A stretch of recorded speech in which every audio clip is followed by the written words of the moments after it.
So, I have decided to record myself today. Put you all the way over there. Might as well. That means you're not going to have me be quite so loud, I imagine, when I get animated. At least the phone, that is. Been talking about conversations that we need to have, power that can be gotten back for people that are young.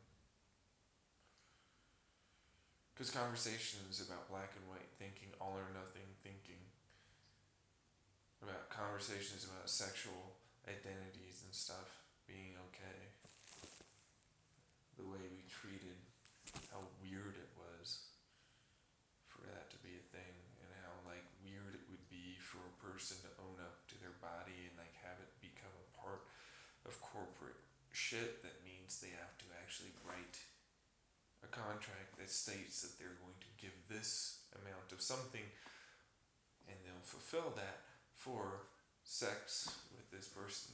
I mean, it's pretty basic shit, and for whatever reason, the Christianity parts of people, the pearl clutching parts of people, is really, really big. Because it's like, you know what, that gives people power back.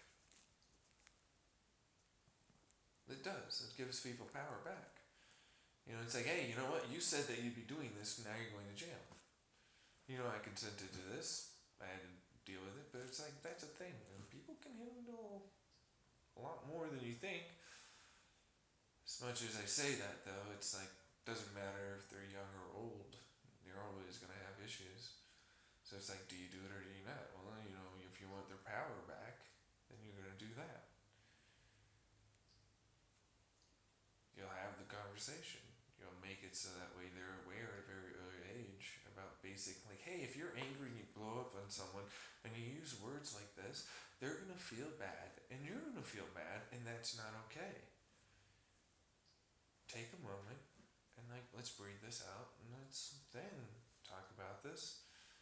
You know? And it's like, man, but then that wouldn't work. They'll just scream and yell. And I'm like, are you talking about our politicians? Because that's what it feels like. Because if you didn't teach them, then they grow up to be adults that don't know how to fucking have a conversation. There's no difference. You know, they're still acting like they were when they were fucking little tiny children. Children. Not teen children. I mean children. I mean fucking 3 to 5 year old children. They scream and yell almost exactly the same and act practically the same. They just got a little schmarmier about it. You know what I mean? Like, oh yeah, no. Well, you know, mom, actually, you could do this. And you're like, oh yeah, no, you could, I see what you're doing there, but no. And it's like, right, no, it's cute when they're that young, but then they become an adult. And then they do that. And people follow along. They're no different. Their actions are practically the same. You know what the problem though is? I don't know if we could ever train anyone to be like that. I'm like, there are going to be emotionally intelligent people, and then there are going to be, which are very highly intelligent in the emotional department, okay? You know, that's a thing. And then there are going to be those that are less emotionally intelligent, but they can still learn. Most of you know your basic math. You got there by the end of high school. Pretty sure you can learn the basics of communication. So, you know, whenever I hear that shit, it's like, you're all just fucking pretending your ass off constantly about something that you shouldn't do that with anymore. Because it's stupid. Then I'm also thinking about the fact that I've been having trouble lately. You know, because it's like, oh, that was great power coming back, right? And it's like, no, shut the fuck up, you stupid bitch. I didn't fucking want you to speak.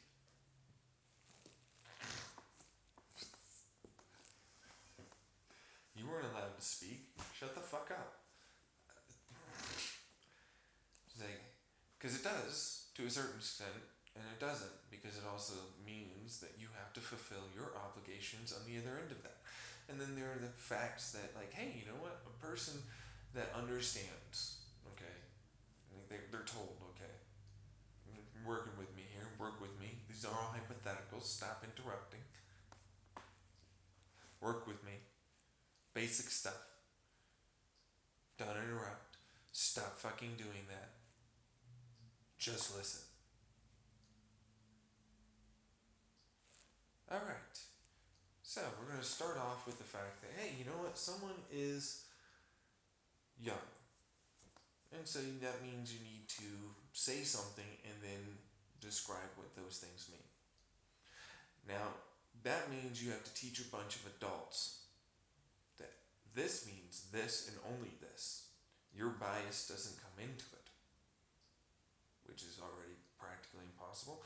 So we're on like the first impossible. It's an impossible. No, not Mission Impossible. We're going to talk about the fact that it's more of an Ocean's 11 or 12 or 13 or whichever one it was. And they want to do all the impossible things to get the loot. You know, we're going to first things we need to do is do this impossible thing, making people agree that this is what this means. I'm like, they'll argue about anything. No, we won't. Exactly. So, second impossible thing.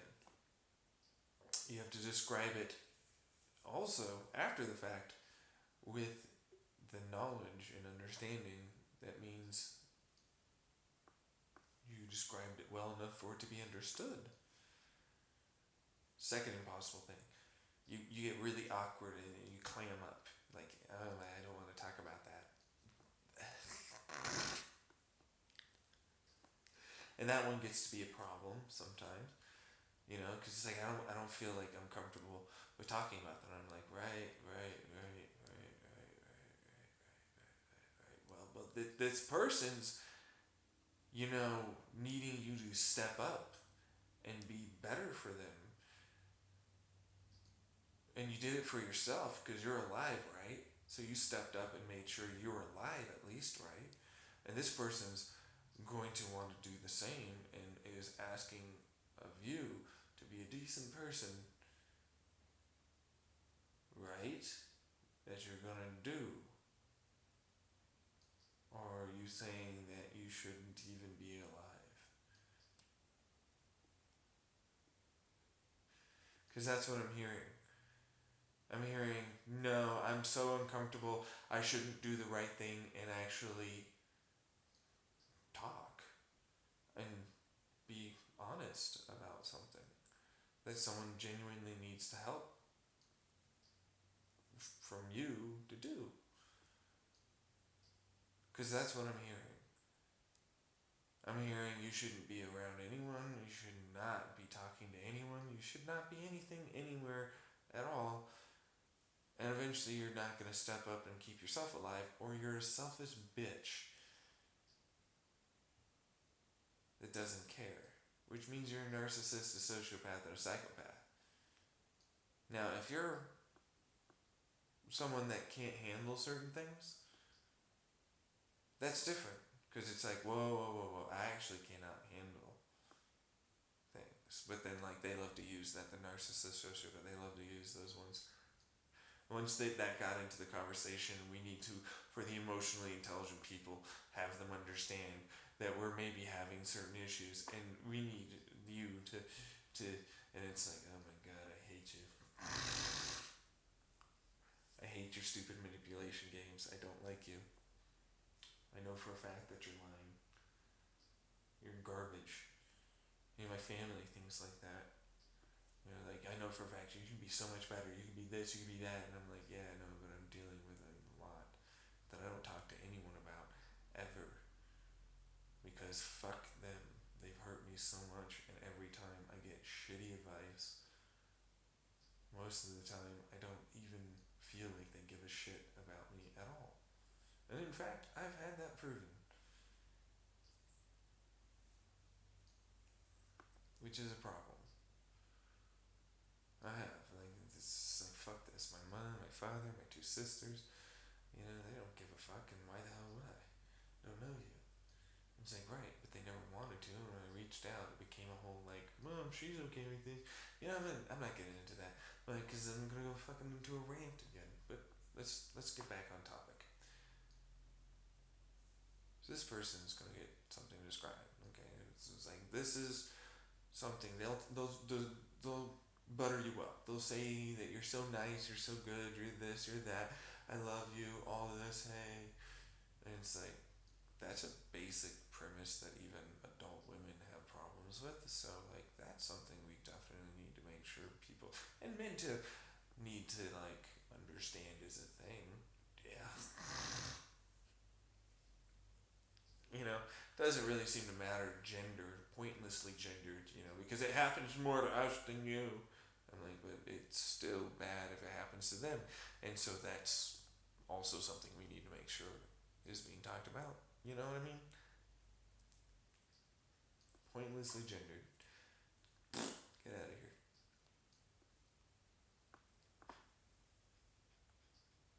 Anyways, okay, so we described one part. And we were going to describe the all or nothing thinking, or the reciprocity, whatever, where you need to reciprocate because I gave you this and therefore now I am entitled to something. You have no idea how prevalent that is with everyone I meet. I house you, so therefore I pay your taxes, so therefore I do this, so therefore. And I'm like, unless there's a contract, there ain't nothing there that you're owed at all. And that does not mean that I should not have my own boundaries suddenly crossed over. Unless, of course, we have the legal system getting involved, in which case it said, I signed away my boundary rights for this, so I have to do it.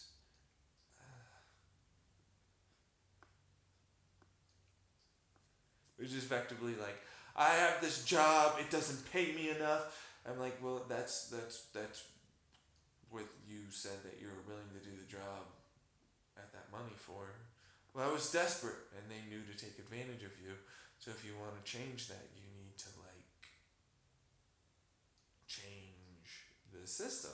The system that is broken wholeheartedly in many ways, make it not only more difficult for you to understand what the hell is being voted on, more difficult for you to vote because you're not given the time off, and then on top of that, like, oh right, yeah, no, everybody has their fucking goddamn bullshitty opinion on everything, and they don't care very much about the consequences of restricting or non-restricting something or not, and giving proper information on something or not, so that way something's less evil or less destructive or less this or less that or not. Which is a thing I talk about with pedophilia and sexual shit too. You know, it's like, well, you know, it's not nearly as evil, and it seems an awful lot like I'm getting huge vibes from people just not wanting to have conversations, and it's all or nothing. It's impossible for them to consent. It's always traumatic. It's always this. It's always that. Like, that's a lot of always. That's a lot of absolutes. That's a lot of black and white. That's a lot of all or nothing thinking that's going on here. And you know what? That's not the only place I'm seeing this. I'm seeing a lot of this. Many places. Everywhere. It's just everywhere. I mean it. It's like, it's in our political systems. It's in our fucking laws. It's in our fucking homes. It's in our workplaces. It's in our fucking, like, this shit's just not how that works though. There's always gray areas. Now I'm gonna move back on to the conversation at hand. So we have a conversation with someone that's young. And it's like, this is a penis, this is a vagina, you know, this can go into there, or these fingers can go in there, your mouth, whatever the fuck, right? It's pretty basic stuff. I already basically described it. You know, it's kind of flippant, but yeah, pretty much. It's not hard. It's not rocket science. I mean, if it was, I'm pretty sure we wouldn't have like 7.8 billion of us on this planet, so. that should describe how simple, rod and hole is usually. But, you know, it's more about how people act towards a person and how they interact afterwards. So if you are able to help someone understand how to act towards others, but also have them understand how someone might be trying to manipulate someone, then you've effectively done all the work to get rid of those concerns.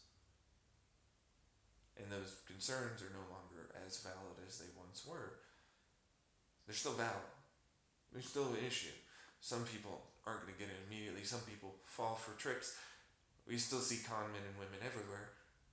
Look at our politicians. Look at Wall Street. You're laughing, but it's true.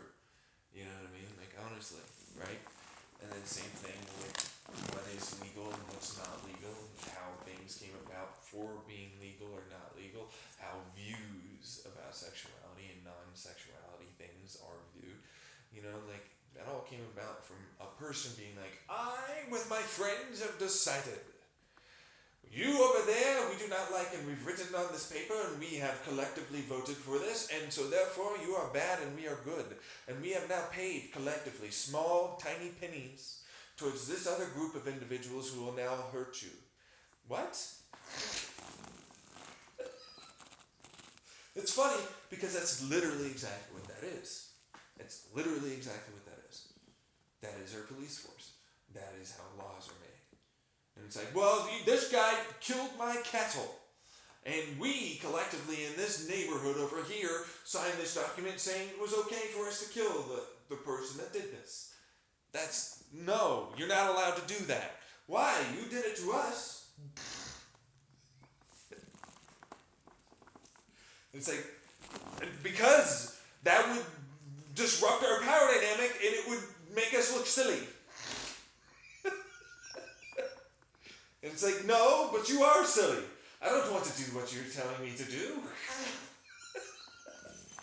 I have all my own land, and I have my own water, and I have my own energy. I don't need you. Why do I need to fucking do what you tell me to do?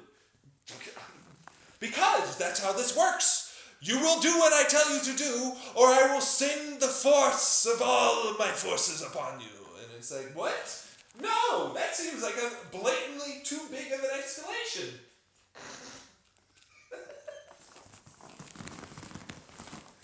But it's not. And I'm legally required to do so now. It's just now in our books of laws. What? This isn't fair. You did the thing to the Middle East people that fucking you fucked with back in the 70s and 80s. And they came over here in the 90s and early 2000s and tried to kill us. And you said it was okay after you signed a law stating that you could look at everyone and everything. And that we're going to go fight them and kill them because they killed a couple of our own people. So why is it? It was because of the money? Because it was a world trade. It was the money, wasn't it? No! So don't look at that. Yes, maybe a little. Stop.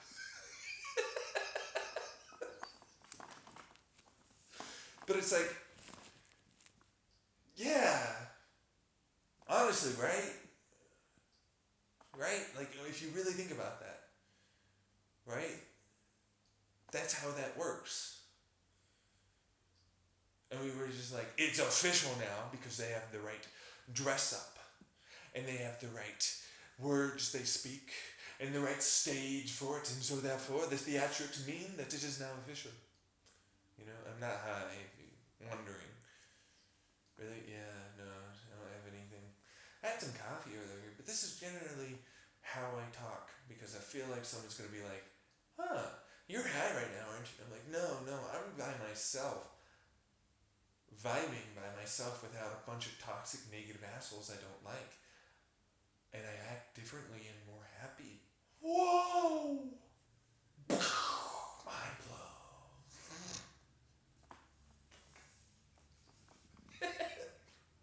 But there you go.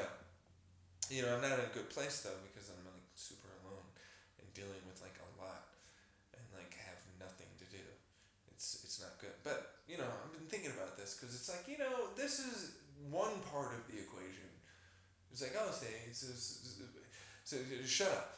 It's one part of the equation because we have a extremely large amount of systems that are basically full of people that came from dysfunctional families and homes where things that were abusive, negative, toxic language were normalized, and how people talk and react towards each other was normalized, and it spread. And the fears, because it's like, I've been molested, I've been raped, I've been this, I've been that, and you're a sympathizer, you're trying to hurt us all. And I'm like, no, I'm not. No, you see, I'm actually on your side. I don't want it to happen. I don't want you to be hurt anymore. I want you to have the power given back to you, away from them, since they will no longer have an easier time preying upon you. That is what I'm doing. And I get the extreme anger and anxiety and stress because you know what? I had to deal with it myself. Am I saying I feel exactly like you? No, but I definitely went through my own levels of bullshit too. Where I said, no, it's black or white, it's no matter what, and I'm pearl clutching, think of the children shit. They couldn't ever possibly, I remember when I was this, and I'm like, remember when you were like, okay with that English teacher, you would have totally banged her, bro. Well, okay, I'm special. I'm like, how the fuck are you special? Statistically, you've got to be like the same as me.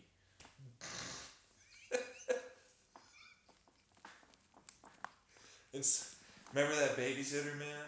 Yeah. Remember like her, and she was only like 3 years older. You would have done that, man. Like yeah, I know, right? Yeah, Jesus Christ. Hey, I know what you're doing. But like it's true though. It's why all of a sudden you're allowed to have those feelings and you're okay. And like no way in hell would anyone that young ever be like that. You ever think about that?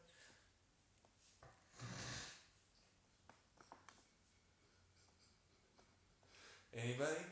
Anybody? Um, but see, that's the thing.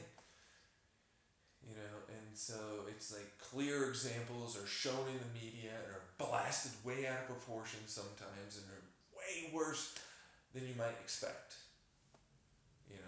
And even then it's like, this is a picture, someone's masturbating to me with my picture. And I'm like, right. And I know that seems icky and everything, but they're not hurting you. But a whole bunch of people know that they're doing it to you and it feels really shit. And so that's what's hurting you, a whole bunch of people that don't like something about you. The ostracization of you. All of a sudden, you're not with the crowd, and that hurts. And then you indirectly associate it with the picture. Now, was that picture appropriately allowed to be disseminated? No, maybe. Maybe at first you were like, yeah, no, I would definitely, and then you saw the results and how poorly people treated you and you didn't like that. That's not buyer's remorse at all. That's called not thinking things through. Which, guess what? Adults do too. They make impulsive decisions and they have issues that come from them too. Sometimes it's a car, sometimes it's a shirt, sometimes it's a person they fucked at work. But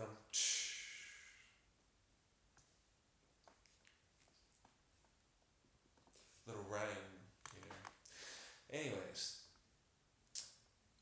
but these are basic devil's advocacies. If you didn't know, this is what that is. That's all that is. Like, you can make the arguments that you can make this not something terrible. And in fact, we do have studies that seem to indicate that. There is science on that. And then there's the cultural implication of sciences that have been done to go against it. Where it is a bunch of individuals that do not like something and are going to go after someone and mess up a life, your life, bring a lot of negativity, toxic anger, and all this. And oh my God, are you okay? And I thought I was fine, but I'm not fine. Or like I'm really not fine, but like this is way bigger than it was. You know what I mean? Like that's a thing that can happen. And like I'm the one that knows, and not that person. I'm not that person, but I know for a fact what they're feeling. How the fuck? What? Mm. And then they expressed exactly, and like they've never felt pressured to continue along with a whole bunch of people that are saying that this is what's happened. They didn't feel that. They didn't feel pressured, and they wouldn't ever possibly, feel like they can't ever say anything because like then I'm going against the grain, and a whole bunch of people. There's a wave of people, and I can't stop it. You see the problem they have with this? So a lot of people are very angry and aren't very open-minded. This doesn't even get into how it is set up against us with Reddit, social media in general, really, where the crowd gathers on and a whole bunch of comments from certain individuals are just thrown out there, and next thing you know, people believe one thing or another. Nobody really thinks about the consequences, do they? And the same thing with the media. Media, we need to be focused on this, we need to be focused on that, we need to be focused. Fear, fear, fear. Hit those targets, view, view, view, money, sponsor. And they are controlled by a few individuals. If you didn't know, there are a lot of fucking news controlled by only a few billionaires. And in fact, wait, there's more. Social media too. A few hundred millionaires and billionaires. Seriously, it's a thing. Well, and then only a few people of those people are probably individuals like myself that have gone through the therapy, gone through the thinking about different things, having the time to just think, process, look at it, observe, be a wallflower and watch as people scurry around and do certain tribalistic activities. With my clique over here, we're gonna go after that clique because we're bad and you're bad and bad. Clash. Instead of like working together and making the house, they just yell at each other, and no house is ever made day after day after day. And then eventually a wall gets put up, and then the wall gets taken down. Oh, it is now illegal for you not to make the most amount of money for your shareholders in a publicly traded company. That's a thing, and those are our pharmaceutical companies. The hell is that? That's not even getting into like genuine problems with the mental health care, system, which is like a whole other problem with like large amounts of issues with just the medication that they provide. Not even getting into the treatment, which even some of that treatment could be a problem. Dialectic therapy can be really rough, if not totally wrong for someone to do. And it can be really, really bad and harmful, especially with how some of them preach it. That's a thing. But anyways, medication-wise, we don't talk about income. We don't talk about family stressors. We don't talk about gut microbiome. We don't talk about liver enzymes. We don't talk about mouth enzymes. We don't talk about how it is your life situations and your therapy and your eating habits and your sleep habits and your sexual habits and your sleep habits all affect how well a drug may or may not help you. Not even getting into the fact that statistically, if you take into account treatment resistant or non-responders to medications, placebo-wise, they're no better than a placebo across the board on average. Like on average. Not every one of them. No, not every one of them. And some can see a benefit for short periods of time, and then it can fall off. We've seen this over and over and over. Like there's the Peter D. Kramer who's like, no matter what, they seem to help with ODD and blah blah blah blah blah. And it's like, yeah, but they don't apparently, and they come with these other side effects, and you're getting rid of certain treatment resistant problems, and you didn't talk about that in any of your books, did you?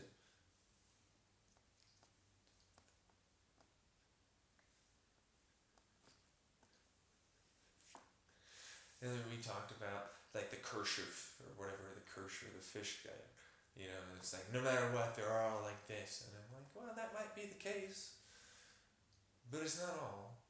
There are some that seem to affect some things in a seemingly positive way. And truthfully, placebo, there's something to be said about that treatment option for actually making something better mentally. You know, say what you want about hypnosis, fake or real. Someone believes they want to change and they believe really, really hard, then they change. What's the problem? The problem is that people are making money and there's a whole industrial insurance complex built off of it that doesn't actually help anyone, and a whole bunch of people are definitely affected with how their actions proceeding forward are going to be, negative or not, either suicidally or not, or homicidally or not, based upon the medications given to them. And the trial and error process at best that they have doesn't include a large amount of these other signaling profiles that could be either a positive or a negative towards one medication or another. And even then, if it is, it's often not covered by insurance. And if it is, wow, you hit real hard on that far right end of that bell curve that hit a lot of good targets.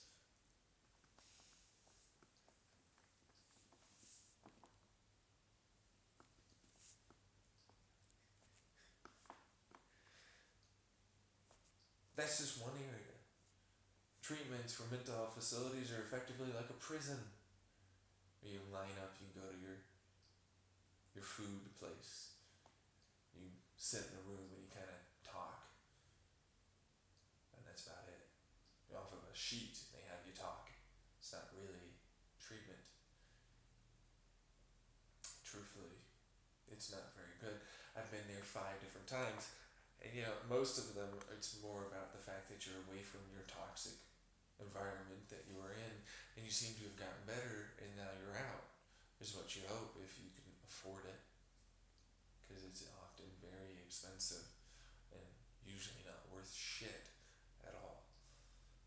They dope you up on antipsychotics more often than not because that's the first line of treatment in those antipsychotics. I've got to tell you, from my experience and actually others as well, not just mine, and I don't even mean other patients, I mean actually other care providers have stated to me in private that they don't really do much. They come with a lot of side effects, and they don't really reduce voices, hallucinations, really almost anything, more often than not, than anything other than a placebo as well, that come with terrible side effects. Not just weight gain, they can genuinely cause mental problems in their own right to manifest. Especially if you're in a major depressive disorder that's causing severe issues, and then you suddenly have an increased lack of dopamine on top of that, and you go suicidal. It's a problem. You know, that's just one area. That's just one. That's just one. One little example. I'm sure you can come up with many. I mean, then that's not even getting into the fact that the chemical imbalance theory has been kind of debunked for a while.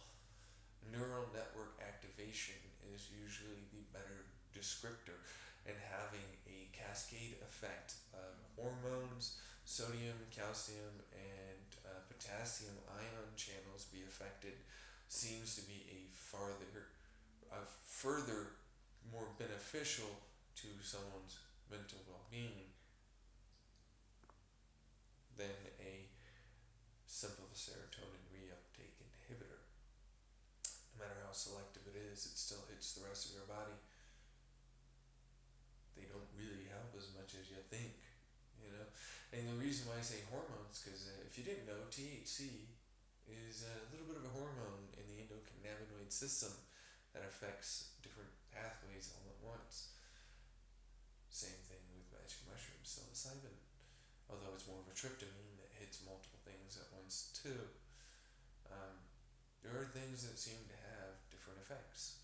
Are they perfect? No, I wouldn't say they are. And in fact, they have to consistently say, well, just we have to be cautious with the thing, and we don't think schizophrenia.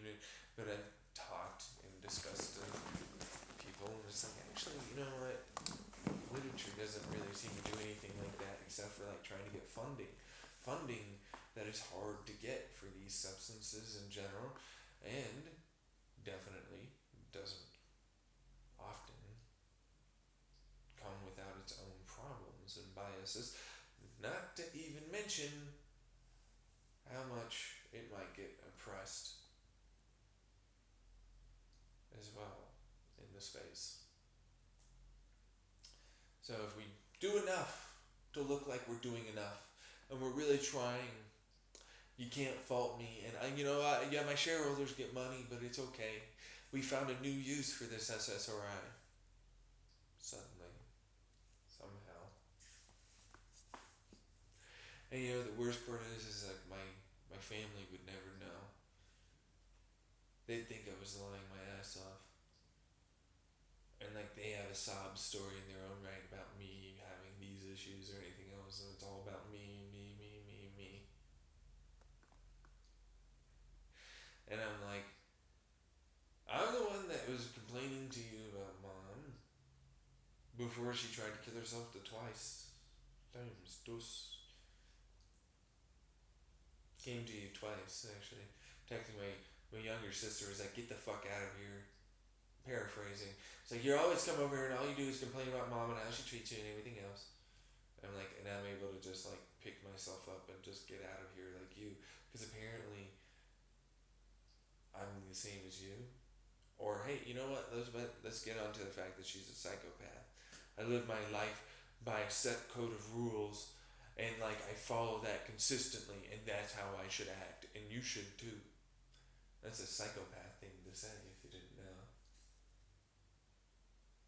That was a direct conversation I remember having. And then like, you deserve to be homeless. I'm like, after everything I did to you, what did I do to you? Because it seems an awful lot like we never really talked. Then mom talked to you, and then like the things that I didn't let you like constantly badger me about, you got angry over while I was losing weight and getting better until I wasn't getting better because people were really mean, and then that didn't affect me at all. No, and I certainly was gonna do very well. Sure. And then I got an older sister that's basically like, yeah, no, we're not gonna like house you or help you in any way, and you're gonna go through like being homeless. And I'm like, thanks. Yeah, whatever. Honestly though, like it was probably for the best being away from them. They treated me terribly. Oh, you can't live in the house for like a week before you go and get to your next step down facility. You for smoking weed! And I'm like, that's at best a complaint that was unsubstantiated. Like, they never tested me at all. They got complaints and they threw me out. I have in my notes having those conversations, as in my journal notes, as in it's in my journals.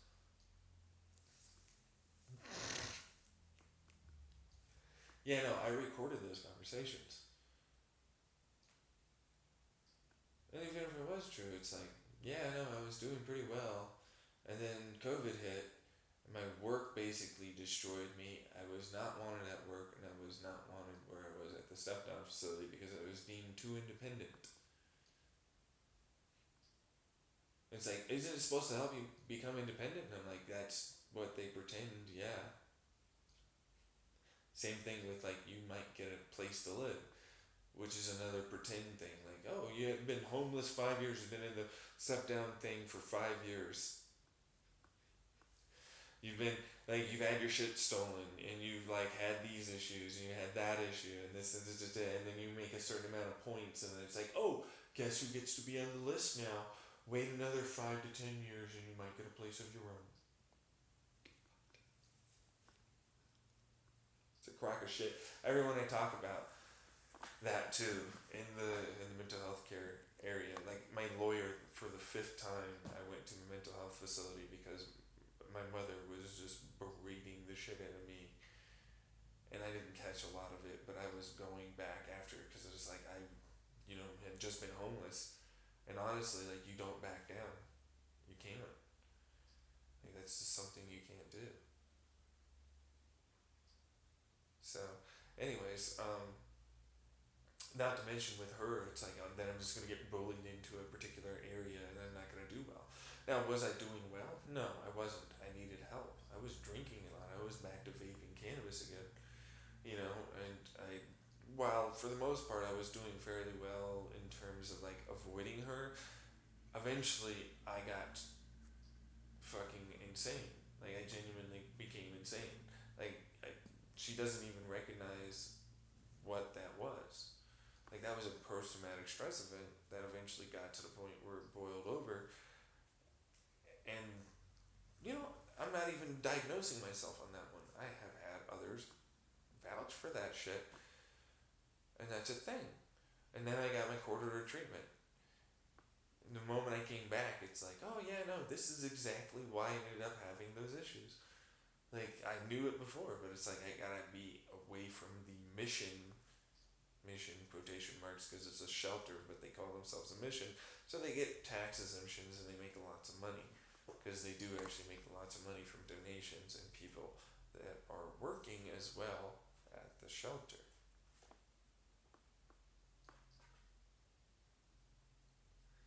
Full of bed bugs and everything else. We're talking like hundreds of thousands of dollars in a year. So it's like, yeah, no, it's a whole thing. And they get free labor and everything from the people that are staying there. Like that's an actual thing that they would do. And on top of like you need to become indoctrinated. If you say that you're not Christian, if you're saying this, you that, or whatever else, like we're gonna slowly like put the screws on you and try and kick you out. Like people don't really understand how actually difficult it is to be homeless. And what the difference is of like, oh, you're homeless in your car and you still have a job, to, oh, you are really homeless. You're trying to get a job and you're like living in a tent all the way over in Massachusetts. But that's not the Christian place. Like one of the other ones, it's like, oh, you have a bed, but it's like, oh, you're like a mile away from the closest place that will be willing to hire you. By the way, you fucked up your foot while you were in the mental health hospital for the fourth or fifth time, and then now you were finally allowed out because your mom's not gonna take you back in. Truthfully, I should have just fucking like went with the stuff down facility again. That was an option. I should have probably taken. But then it's like, oh yeah, no. So you have like no actual ability to become independent. Yeah, no. Three meetings every single day. You need to hit morning, afternoon, and after afternoon. Noon, afternoon kind of thing. And like you better be on campus. Basically. Because it wasn't like that. And it's like, oh yeah, no, you also don't have a bus ride. You know what I mean? Like, you don't have a bus ride. Like, that's your own money. How did you get that money? You should be paying us that. Is a genuine conversation you should make sure to have. Because they'll kick your ass out. And we're not housing, but, we're going to make you pay for the program the moment you have a job. A third of whatever it is you make. By the way, you still need to hit like 3 meetings every day on your day off.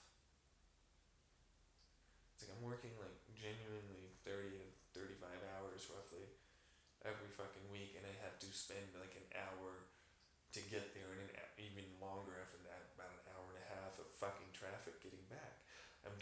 my own laundry. I'm getting everything done all by myself.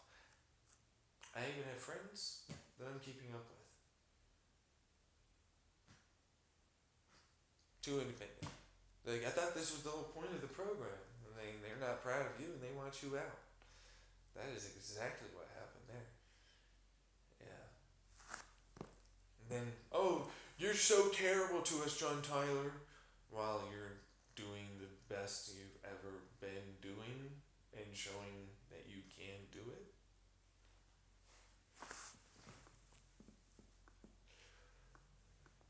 Without you in my life, whoa. I should have just bought that damn car from him. And it was basically fucking like worth maybe $500 at best, maybe 15 at like, if you got like all the right things signed or some shit, that said that it was actually worth something. It was worthless. It was a bombed out motherfucker. But like it got me to point A to point B and it's got me all the way halfway around the goddamn country. So like that's a thing. And I was genuinely suicidal. They didn't give a shit about that. You're not allowed around here. You're not allowed there. You're not. They wouldn't fucking ever agree that it was. Not that they ever asked or even give a shit to begin with. And you were supposed to be homeless. You know what I mean? Like that's a whole fuck you as far as I'm concerned. And like the whole destabilization of it. Like you have no idea like what the hell I was going through while I was having to deal with all of your shit. And I was the one that was basically having to become the emotional support that Dad never was. Or like the fucking, scapegoat that you needed me to be so that way you could feel more comfortable about the fact that you had gained weight and Alex was leaving you.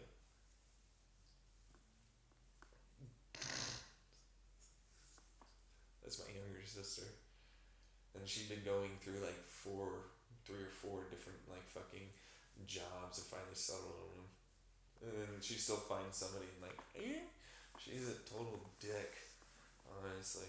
But then like, they never agree with that. They never do. They never really do.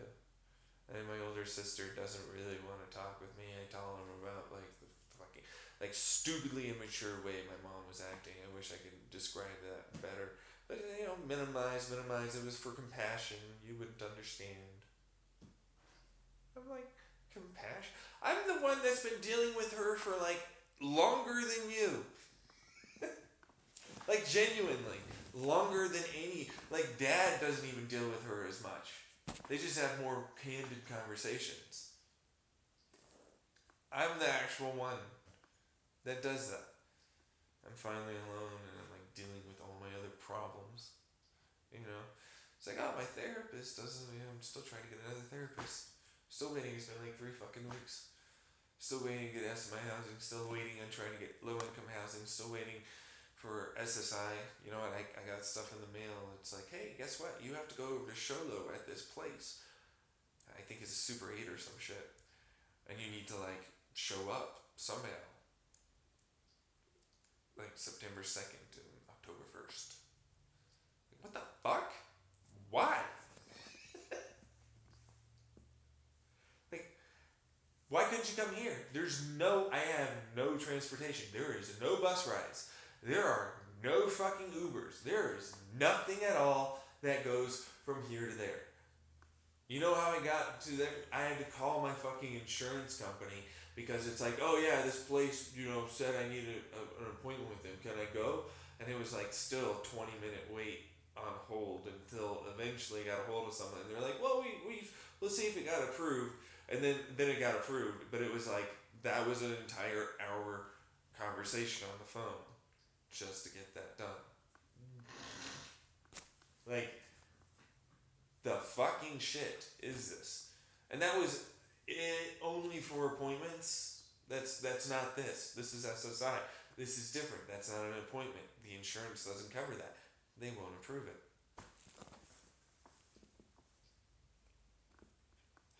It's like, right, and I need to like fucking apparently deal with this? It's It's like there's no one I can call. There's an assistance thing I can call on Monday though, because it's a Saturday currently, and so like I can't call anyone on Saturday. That's not how the government works. They don't work on weekends. That's how that works. So there's like an assistance thing I can call. That's a really small number on the bottom left hand corner of the papers that they sent to me. And that's just to be like, hey, so I need to get a ride to this place. And we'll see what happens. I'm going to also talk to my clinic, my mental health care clinic that it's like, maybe you guys could drive me over to this place for my SSI meeting. Like it's a Super 8. I don't know why that is, but that's where they apparently decided to do this. It's a hotel. I don't know, but that's what I'm going to be doing. And we'll see what they say. I have no clue. I have a very distinctly strong feeling that they're going to say no. Which is like, oh, okay, I guess I could call my mom and like have her drive all the way from Las Vegas, a 6 to 8 hour fucking drive from Las Vegas just to drive me like an hour to show up. All while, by the way, I'm growing mushrooms. Yeah, I'm growing mushrooms. Big whoop. Because it's like, oh, you know what? My psychiatrist was like, you'd be a good candidate. Like, it's not going to be legal for this long, but like, you'd be a good candidate. And it's like, yeah, I'm going to go over some mushrooms. I'm going to fucking try and do that. And it's helped me out tremendously mentally, just growing something and taking care of something. Like the cat, I'm taking care of the cat. And the cat's kind of annoying to a certain degree. I like Furby. She's awesome. But like at the same time, like she is a fucking annoying cat to a certain degree. Like she can be a real handful. But otherwise, it's like, yeah, no, these mushrooms are growing. I am excited because I might actually get somewhere. Yay! Like, good for me.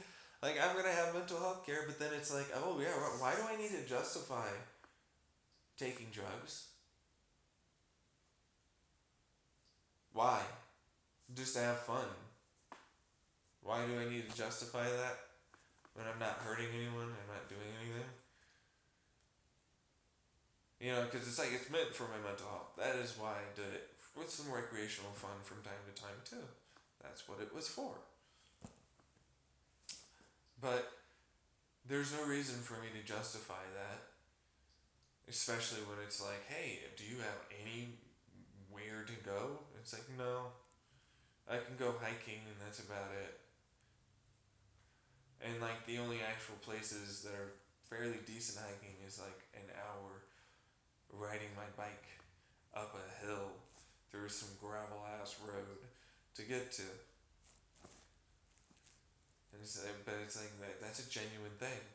Like, why the hell do I need to justify that to anyone? No one's around. But like, you can't live with us. Well, I'm not with you. I'm not living with you currently at all. And I've never been violent. And I've even taken mushrooms while I was homeless in a park and was fine. By myself. The fuck are you on about? Like, genuinely, that one's a weird one to me. Because it's like, oh yeah, you need to justify it to us. And I'm like, no, I don't. No, I don't need to do anything for you. Now, if anything, you need to prove why the hell I should give a shit about you having any say in my life. Because then it's like, giving you the basic bare essentials of being able to live off of the street. A place to live with water and electricity. And you're going to buy your own food. And that's going to come from the government. I am now entitled to everything you do and all the things you say and how it is that you will act. I'm like, what? What? No, I don't think so. No, I'm not gonna do that. Go fuck yourself. I'm gonna do what everyone else does and pretends and lies about it straight to your face, and then like I'm gonna do what I want to do, like everyone else.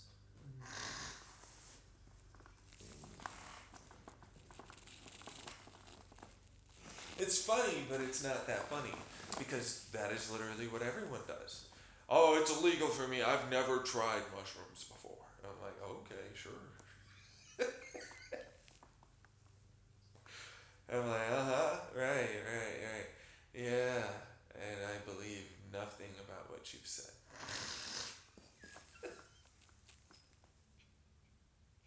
It's like there's no one around. You're good. You're making sure to take like you have experience. You've never been violent.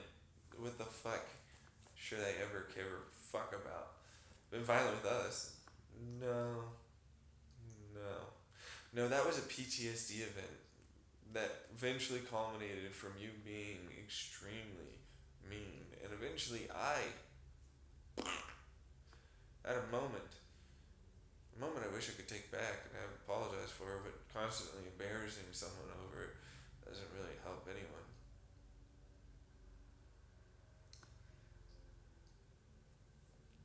You know what I mean? What I'm talking about, apparently my mom said I got naked and tried to wrestle her or some shit. Which could be stemming from the psychosexual abuse or some other shit that's been there with the emotional neglect and like mental neglect and abuse that's been there for a very long time. Truthfully, and then there's multiple forms of like goddamn bullshit. But then it's like I don't know if she's telling the truth. She could have lied. I genuinely had a moment where I lost time. There's no evidence to any of it.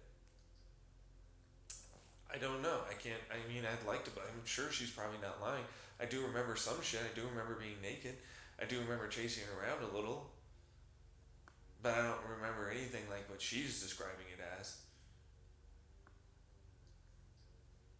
Which it's like, is that a good thing? I'm like, no. I had a fucking like spaz out, which isn't a good way to put it because that's a pretty bad name or bad word. But it's like, I had a genuine like, holy shit, where the hell am I? Everything's gonna die. Oh my god, ah.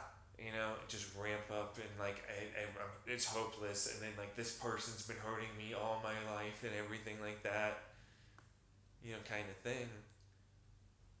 And like there's like she's always been this, that, or whatever. And so whenever I do that, I'm just flippant with it because it's like moments like that, you're not in the right mind and thoughts that are there, you can just let go because it's like, what did they mean? They meant nothing. You weren't in the right mind. You can just leave it alone. That's how quick it is for me. I don't understand what people fucking like constantly ruminate about it anymore because I used to. Like I do. I used to ruminate constantly about it because like that's a part of the neglect and abuse that people suffer in families where rumination of thoughts is a very common problem because you know you're always worried if like something you said is going to be used against you later, so you constantly think about it and you constantly go, well, I need to apologize for this or that. You know, and it's like, well, I've apologized to my mom, but she fucking apparently told my goddamn neighbors a whole bunch of shit while on top of that saying this shit to me. While on top, you know, like, and it's like, you wouldn't actually know, would you? You're just going off of the he said, she said stuff. And like an immature person that wants to dodge me over in fucking Walmart and give me a silent treatment when I like wasn't even saying much at that point because I was like, I'm not here to have an argument or a fight after taking me to a dump and like fucking constantly going off on me and me just being like, meh, I just don't want to fucking deal with you. And you know, I shouldn't have told you anything about like me and my prescriptions and my psychiatric appointments and my clinic team because she'll pass it off. I'm just trying to help you. I'm just trying to help you. I'm trying to literally control your life. You should be taking more of the medicine that I want you to take. And it's like, that's not coming from compassion. That's abuse. That's a narcissist that wants control over your situation. and doesn't want you to have boundaries and wants to control all of these things about you. That's what my mother is. That's what my older and younger sister are. If I feel like being honest, because it's like you should be like this. This should be your diet.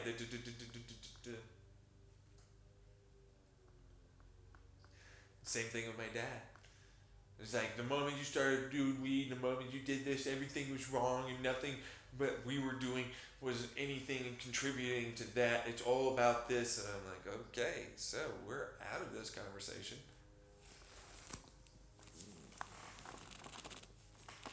And I don't need to be involved anymore with your bullshit. This is just no, because it's wrong.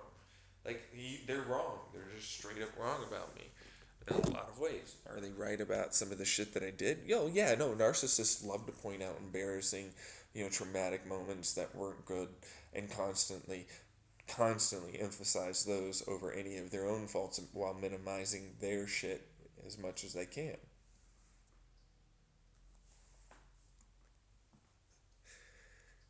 They do it quite a bit, all the time, but they don't care really all that much.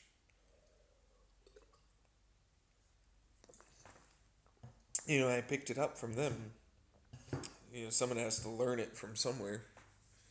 You know what I mean? So if it happens pretty consistently with other people that you're learning from in your family and how to best treat others, then it's like you're going to be normalized to it and you're going to do those things.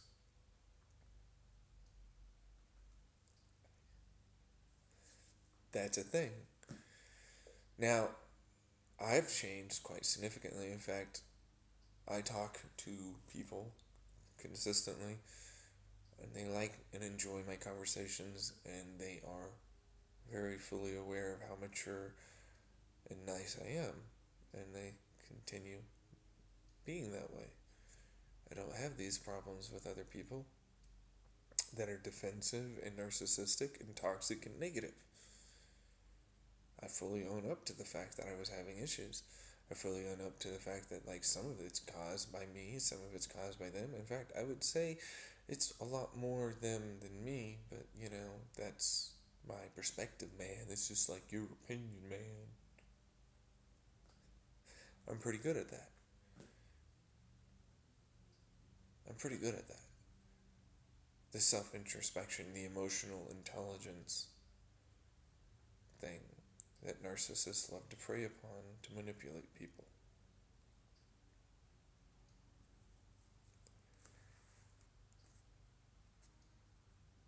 And that's a thing that I have had to deal with for a long time. Quite a long time. Quite an incredibly long time, yeah. This shit sucks. There isn't worth shit. There isn't anything worth here. Because it's like, you know what? I ended up going out there in the big wide world, seeing people and seeing exactly the same issues constantly.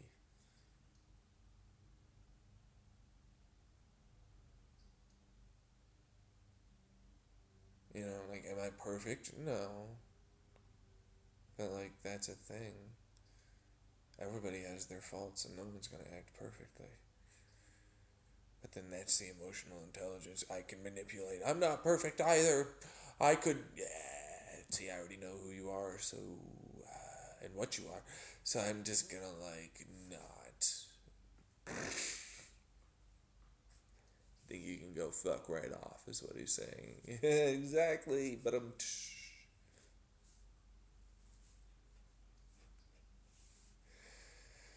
And that's what I feel. Because it's like, why the fuck would I give a fuck about you? Seriously, why the hell would I? You know what I mean? You treat me poorly. You don't know me. Everything is always your fault, your fault, your fault. Nothing I did was ever wrong. Or if I did something wrong, it was nothing compared to you. And I'm like, so I tried pretty hard with my mom to help, because I was like, all right, you know what? Maybe she has these issues.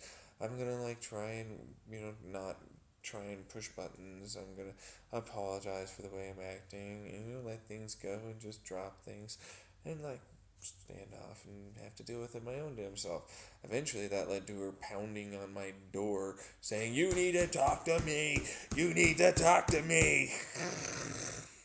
You can't just run from the. I'm like, I'm not running. I said I wanted to break before we had a conversation, which is like, yeah, no, I used to do that to you, like legitimately, and it started off with my mom. Like she did it first, and I felt, okay, if she's allowed to do that, I can do that. And then my older sister and I fucking brutalized. See, in a lot of ways, it's like I didn't go over like how much of a shithead I was, and how fucking shamed and guilt ridden I was for being that person that pounded on their doors, trying to have arguments. But the problem is that some of my arguments were actually very good arguments for why they should do certain things or why I should be allowed to do certain things, and it didn't matter. Is the problem I had. You see, non-validation is a problem I had. And like when somebody gets eventually to the point where they're going to crack and act like that because you're not validating anything in regards to these arguments or these things that I'm trying to do or trying to get help for because I need the help, then of course somebody doesn't act very well, do they? In fact, you'll see that probably anywhere in the entire world.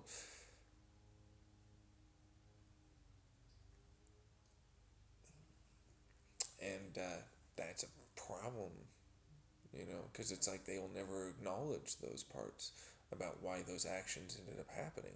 It's like, you did this, now you're embarrassed and feel bad. And I'm like, right, but why did that happen? Where did that come from? Where? Where did it come from? And it's like, they don't care. That's not something that matters. You shouldn't have been doing it.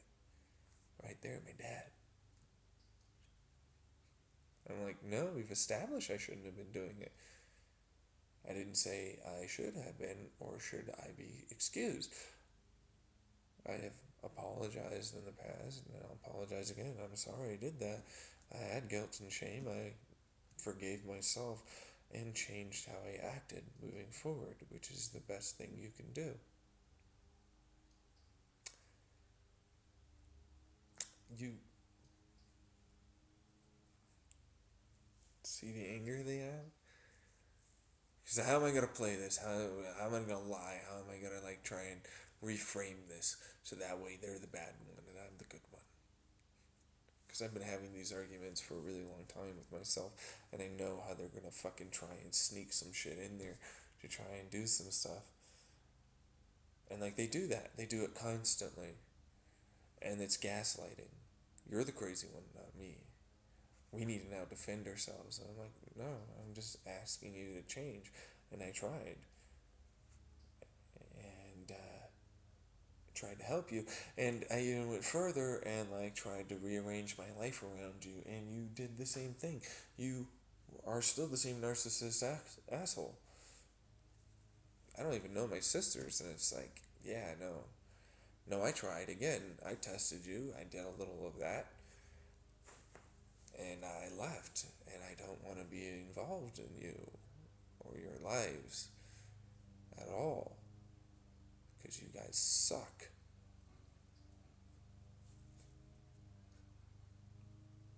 You do. You suck. You suck a lot. You're terrible people.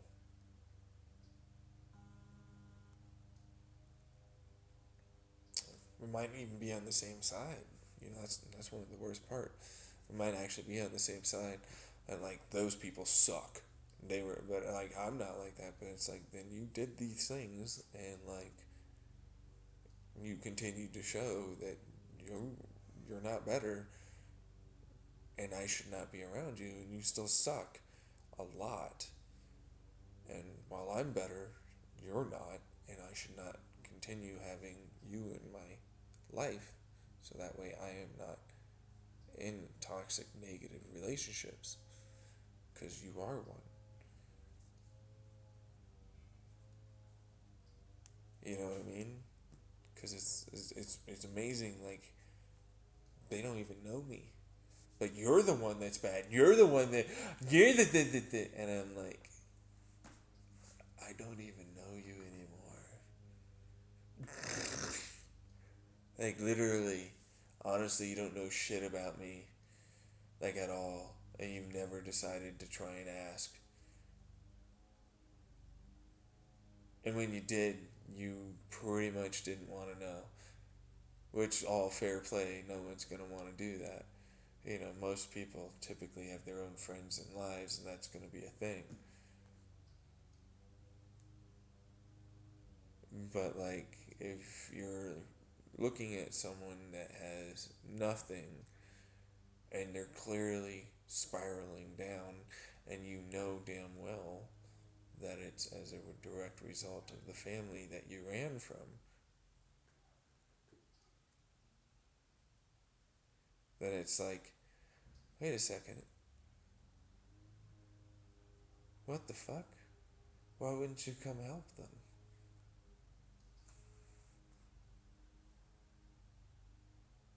Because you didn't give a fuck. You're still trying to pass off that, like, I'm better than you. I tried to help you. I did this stuff. And it's like, what? Like, I changed my behaviors. I changed the way I talk. I changed the way I dress you. I didn't do the things I did in the past. And when I, like, oh, you know what? And then, like, and I'm like, I'm just going to leave. And then, like, you start off with that, and it's like it's going to get met back with negativity. And you didn't like that. And me standing up for myself and having my own self worth and self esteem and self confidence and showing that I could do all these things while I was away from you and not attached to you. And oh, what do you know? Another setback mentally has occurred, and I'm not doing well. Whoa. Because you're in my life. Again, my mother's in my life, my father's in my life, my two sisters are in my life, and not a single one of them should be in my life. It's a thing that they don't really like discussing. That is a thing, you know? They really don't care.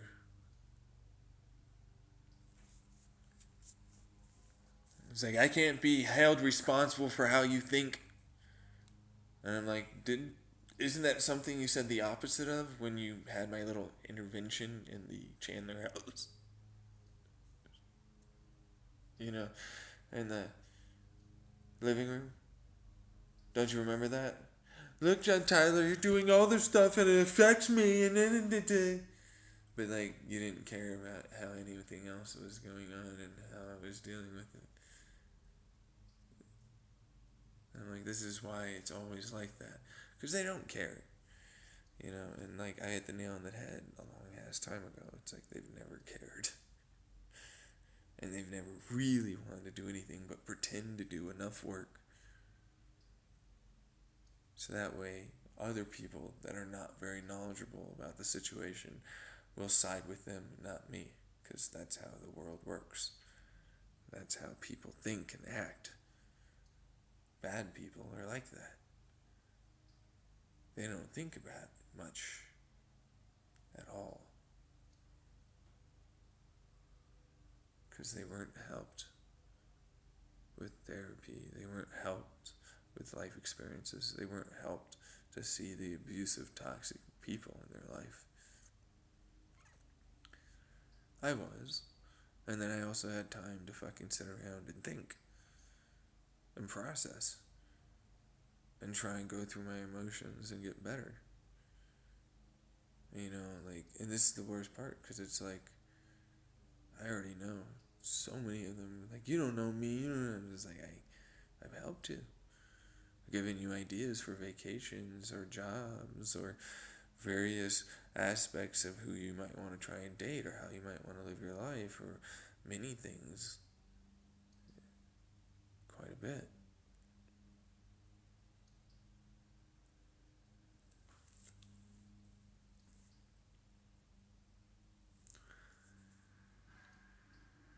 And I'm still the bad guy, you know? You see what I mean?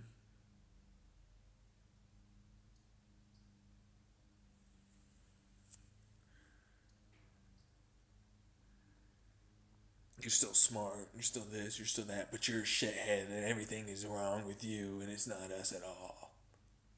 How the fuck does that work? I don't know how the hell you have that level of cognitive dissonance and hypocrisy and double standard in your fucking mind. How the fuck do you think that that works? But guess what?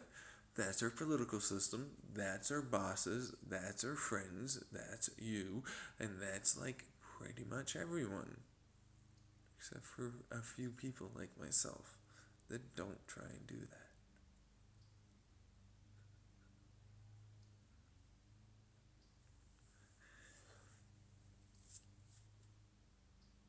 I have to deal with it. Yeah. You know what I mean? Like it's just like, oh, what am I supposed to do here? What am I doing here? You know, honestly, what am I doing here? Like, oh, I'm just gonna pretend like everything got better. You know what I mean? Because my family's great at that. We'll just have a blowout, and then 5 hours later, we're sitting down eating. Oh yeah, that's funny. The Simpsons. You know what I mean? We're always good about it. Like we're just gonna fucking pretend like this is fine. We're fine, and it's like, no, we're not. We haven't been fine ever. We've never been fine, ever once. Ever. No one's ever addressed anything. No one's ever gotten better. No one's tried to help anyone. And we're always afraid of helping anyone.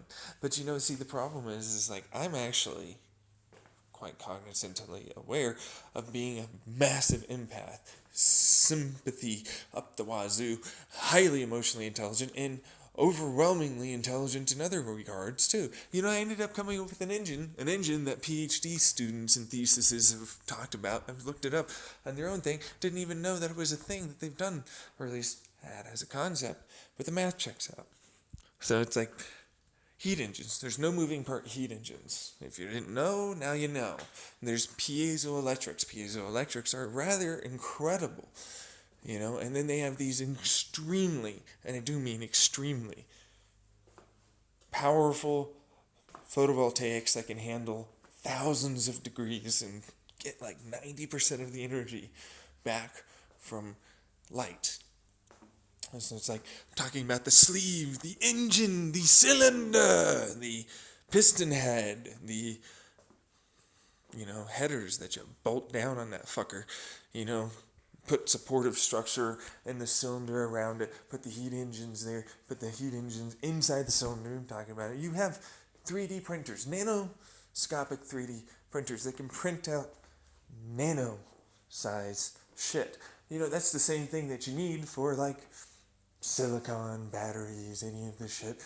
You can print out the wires perfectly within the fucking engine. You can do it all. It's a metamaterial structure. Every bit of it is effectively just combining pieces that are already there, or the basic concept, which is heat engines and some piezoelectrics and some solar panels strapped to where the main internal combustion part happens to happen, with a exhaust that happens to be effectively the same thing, and a turbine, again, that recaptures as much of the pressure from the exhaust as possible, leaving, and then, of course, the liquid itself, the coolant that is to be cooled by a radiator that's its own heat engine too. Because why the fuck not? And they calculated that it can be up to 80% efficient, to even more, with designs like this, which means off of a single small inline four that's relatively insignificant, maybe 1.2 liters, you could be pumping out 200 horsepower with the same level of use of gas that you have for your regular, about 100 horsepower or so, because you're doubling it. So you get about 30 to 40% of energy captured from an internal combustion engine, and with this system you get another 30 to 40%. You double your engine horsepower. Pretty simple stuff. But, you can go further, actually. There are ways of making the engine run hotter, run faster, run this, run that. I've been thinking about it constantly. Like having, why is it only at the top, dead center, is there a combustion zone? We used to have piston arrangements that worked on both sides of the piston. Turns out you can still use that. You can do that with an internal combustion engine, and then that basically carries more heat, which carries more power, and so you can have a denser package having the same amount, because of the electricity, the heat and pressure capture gives you the same energy as something much larger. So I just dumped you from a inline 4 making the 200 to now an inline 2. That's right, just an inline 2. A V-twin now gives you 200 horsepower using the same amount of, that's right, fuel that you would have used for an inline 4. You've now cut down weight and cut down fuel uses, which saves on overall gas demand. Energy demands for a geopolitical climate that is furthering its own demise by hastening the ever gluttonous style of gas and diesel. Then I was like, wait, diesel? There's a way. They have these ducted airflow injectors to remove practically all, if not actually sometimes, yes, all of the particulate matter that comes out of diesel. And they're far more efficient. And they make more than enough horsepower and torque. And with this design, you can make a lot more of that back. And it turns out, if you happen to have a less highly compressed, like not 18 to 21 to 1, instead you use like a 10.2 to 11 to 1, and you have a little bit of natural gas, just a little bit. You want to lean out these mixtures, and you fire it in, you pop it off with a little bit of a spark. And as it goes back up to top dead center, because you fired it off before top dead center, you cause an increase of gas pressure, increase of also heat, but there's still leftover air. Now that air means the diesel can use this. While it's not on the market, it's still been shown to be something that definitely helps. And in fact, I was like, wait, I can use hydraulic rams. I can fire and squeeze air through that diesel injector. There's no reason why I shouldn't be able to. Why not? And so it's like, because apparently they've been having trouble with like trying to get the pressure to work or something with their ducted airflow fans or injectors, but it doesn't matter. Point is, fuel flow, whatever. I can then now have a double ignition that allows for less compression, which means more actual energy harvest. Because if you didn't know, I get more energy when I need to use less of it to compress the air to the point where it will ignite the diesel. And then I'm like, oh yeah, no, I can lean out that by having a much smaller amount of diesel get fired off, so that way I don't increase the cylinder top part of the pressure at top dead center too high, and then I can fire it again by the time it's about a quarter down and regain cylinder pressures again and basically gain horsepower and torque by firing it 2 times, which also increases not just pressure but heat that I'm going to want, because that heat is going to give me electricity as well as the pressure giving me piezoelectric mechanical stress electricity, and then of course, my super highly efficient solar panels that handle very high amounts of stress and heat. But I have to put a small asterisk on that one. They're more specifically meant for as an IR, infrared style of solar panel, because why the hell would I want to have like the solar panels slowly but surely get destroyed? IR will pass through, microwaves will pass through, radio waves will pass through if there's any created. So it's like all I need is something that's thin enough that won't slow it down, that still allows for that radiant heat energy to pass through, which it's like, a forged steel, or something that's thin enough will pass through most of the heat and will work just fine for that. And then the piston head, I can, forge it to have like, or 3D print it really to have the little, you know, copper or whatever lines that you need. Same thing with the block. Same thing with the outside. The coolant, because it's like, oh yeah, no, that's still heat there though. That's I can still air cool, the outside of the engine, and then like put my heat engine in between. And it's like, well, how expensive is this? And it's like, well, every time I hear that, I'm like, if you had invested like you should have about 30, 40 years ago in the 70s and 80s, and actually gotten, because this was known about, these heat engines were known about, these styles of ways of making combustion engines were known about. All of this was known about back in the 70s. In fact, really more 50s, 60s. So you could have done this. You could have. You didn't want to invest because it meant less profit for your oil that you were invested in, and many more things like that. But they are actually reasonably expensive currently, but with the current tech for 3D printing and more, it's not actually as expensive as people think to make this.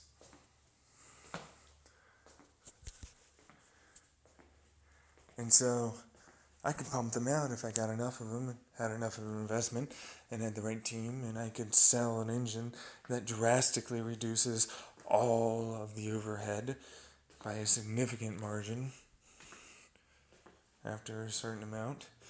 And of course, global energy demands going down too, because pretty much all I managed to do was look at what our current power stations do for energy recovery systems.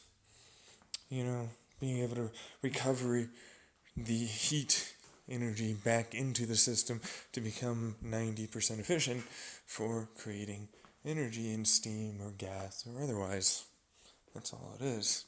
It's basically the same thing. It's just done with an engine.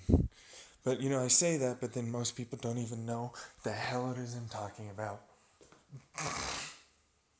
Seriously, they don't. They're like, is this a thing? Yeah. I'm like, it's a thing. So it's a thing? It's a thing. Why don't we do this? Well, cost, but like actually the cost isn't, as big of a deal as people think.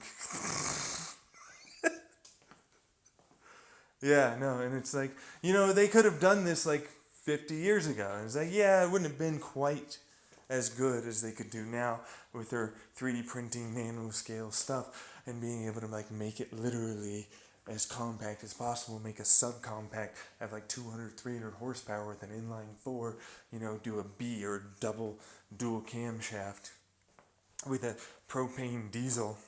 If you don't know what that, or not, sorry, not camshaft, crankshaft. I'm talking about crankshaft.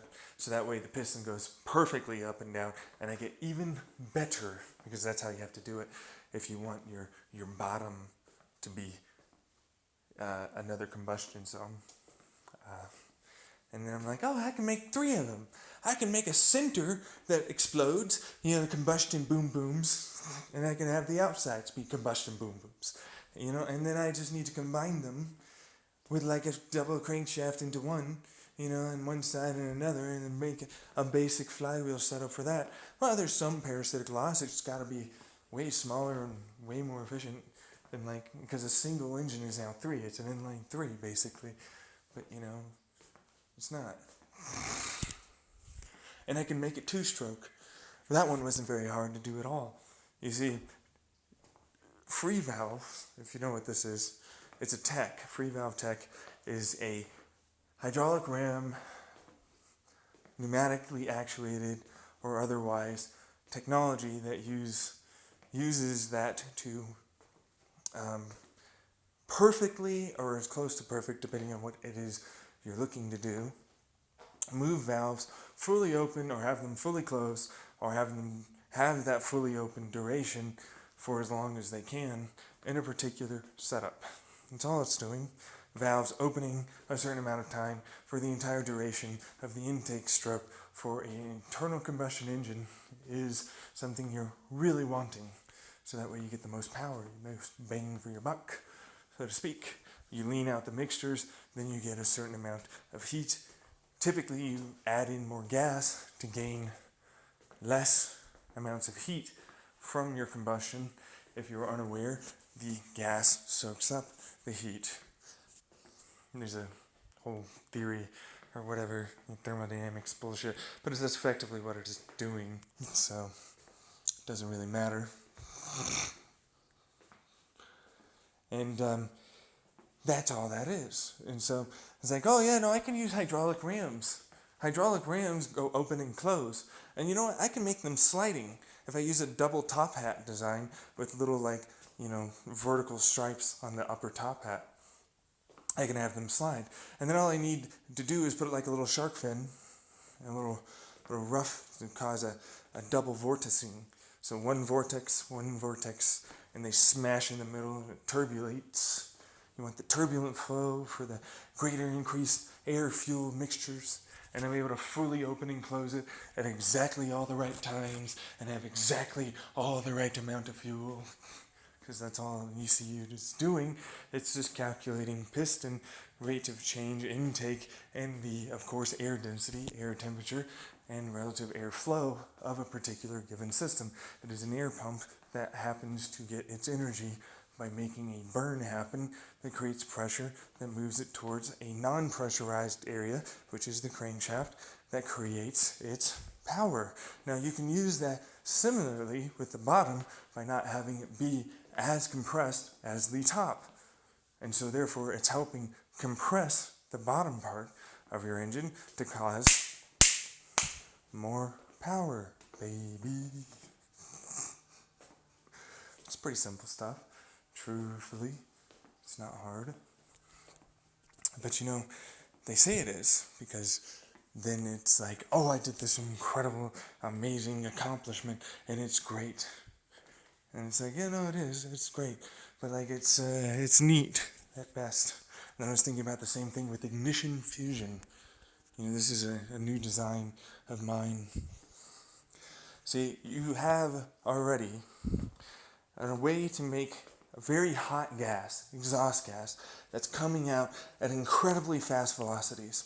And if I can stick it through an electrode and make it a plasma and then stick in the right amount of extra hydrogen that I want, which will cool it down, but then I can immediately start compressing that and have it ignite again with air coming in.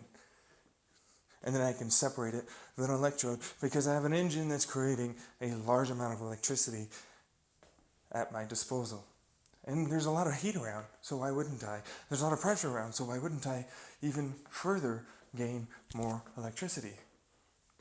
Electricity I can use to make the secondary stage plasma get compressed while it's being sped up into tubes. Tubes that are equally linked? No. Separately linked in a different array and pattern to allow for it all to come into a singular area, tokamak squeezing like a hourglass design. That then, of course, is fed by particle accelerators. Particle accelerators that we already know can create fusion. If you are not aware, particle accelerator fusion is a thing. Now, if I decide to do that in the right ways, I can force in an increase of pressure in a particular area, an increased amount of heat. But it's not yet done. No, I said I have energy, and I'm going to use that energy. So guess what? I have inertial confinement lasers that can also blast in a shit ton of heat. Because why the hell wouldn't I do that? So if I do it just before it goes into the little cone of squeeze death, of fusion ignition, I can make ignition. You see, I can make a real ignition fusion device. I just need to get enough energy involved and enough cooling involved with the piezoelectrics, the heat engines, of course the superconducting materials, the lasers and everything else, but the principle is genuinely sound. Nothing off the table. It's all good, truthfully. And I mean that because they're basically parts that we're already using to try and create fusion currently, here and now. Nothing I've said is truly remarkably out of the ordinary. Now, because I managed to squeeze this and create a massive amount of fusion, because it's ignition fusion, compression, you see, I only need to get the middle part to fuse. Well, I squeeze the outside, and because that presses up and causes a further compression and heating and mixing, I get more fusion, baby, more power, more heat. That's what I'm looking for. Now that's going to be fed to a cone around it that is a, neutron deflector material with a bunch of, electromagnets to keep that shit away from get out of my melty space. Stop trying to melt me. Go away. Now I'm like, hey, but wait, it's still so hot, but there's 4 more to go. I've got 4 of these bad boys going. Why wouldn't I make 4 of them going all at once and fire them together? I've got 4, why the hell not? I'll take 5, I'll take off 1 in the middle and 4 all aimed at one spot. Because why not? I mean, that's a lot more heat and pressure, baby, and that makes a lot more speed, which also means they're definitely moving fast enough for basic particle acceleration fusion too. Look at me. I'm doing lots of fusion now. Whee! I just gotta focus them in. See, they want to expand out in the cone, and so I need to wrap them in. Canards, do you know what those are? They help the front end of an aircraft. Well, that's kind of similar. Basically, I don't use canards. I use a thing that's in there that's an electromagnet that takes the cone, it's an electromagnet, and they've got 4 attachment points. And then it basically creates a miniature cone that looks like a teardrop that spreads it out and then tries to focus it in with more of those particle accelerators and, of course, lasers and, of course, electromagnetic, increasingly faster-fied styles of movement for your fusion plasma now that is far hotter, far more pressurized, and far more dense, while continuing to force it into effectively a similar situation with 4 more of the same type. Now I have a fusion rocket engine. But I'm not done yet, because I'm like, that's great.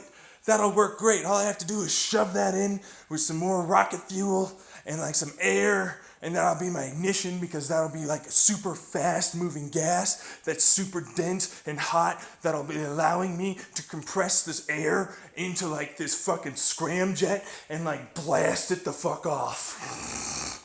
That's it. And brrr, I'm going to space, bitches. Fuck you. Because honestly, why the fuck not? It's pretty basic stuff. But ding! What are we into now? We are currently in the space. There's no more air for us to use for compression purposes, and no more extra fuel and thrust. Oh no. Okay, so here's what we do. Shut up, everyone. Shut up. Shut up, listen to me. I'm the one with the walking big cock. I am. Alright, now, this is pretty simple. You happen to have a tokamak design already. Now, if you're able to get a double helix chain, do you know what that is? Probably not, but effectively, make double donuts. Now, you're going to move them in a particular pattern that has an X area where they cross between each other. Like a Jesus' cross of thorns. Oh my God. Anyways, point is, you do that. You want to know why you do that? It's pretty simple stuff.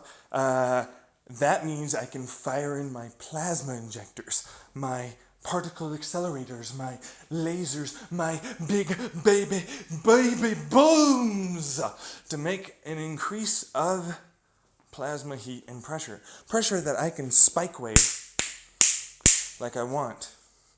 Now I got these tubes I was talking about. Do you know about these tubes? These tubes are great. They're the best tubes because they all line into one particular area like a Bernoulli's principle compression cone with magnets and heating arrangements the entire way through. Why the hell wouldn't I do that? That means I can make a pressure spike wave that forces it all into one little area right off the back. Again, doing the same thing. If I can get enough density and heat, I can go, boom, more fusion, baby. All right, now we've gotten to the tough part. Add 4 more. Add 4 more. Shove them into a end for a bell end. That's right. That's right. I said a bell end. I want you to force it in there. Force it in there. Make it go. Make it go real hard. I want it to fucking hurt.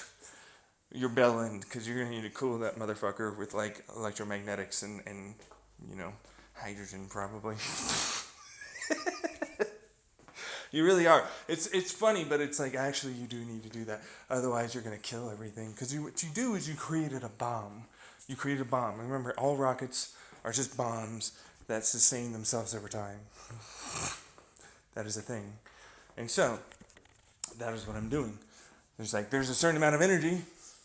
All I need to do is use the electricity that I've gained from the heat coming up here to the spatial regions and create basically the same thing with the heat engines and the piezoelectric spike pressure wave thing, and then I'm able to use, reflectors of IR reflectors and stuff to make, a laser style that helps out with the laser and the particle accelerated electromagnetics. It's all cooled. How do I cool it? Oh, that's simple. I use lasers, laser cooling. The fucking cooling on the James Webb Telescope. They're like, oh, we have this wave thing that keeps it hot over here, but most of the cold is over here, and that's what we use for the cold, and the heat goes away. And it's like, I can use that very same procedure with lasers and a box and hydrogen and just cool it off, and then fire off the heat as like, a heat engine. Cool it off with like fucking the code of space. But it's like, how do I do this? Oh, I need to make thing go from like energy to IR, and it drops amount of heat. Oh, that's pretty easy. Actually, I can do that. Yeah, we have those already on the market right now. Wait a second. Huh. If I were to use this together with some basic, like, energy fields, which is like, that's always already out there. I don't even know what energy field. They don't think anything is an energy field. That's not a thing. I'm like, well, kind of. Higgs boson field is basically an energy field that creates mass. So, got you there, bitch. Oh yeah. Dunk.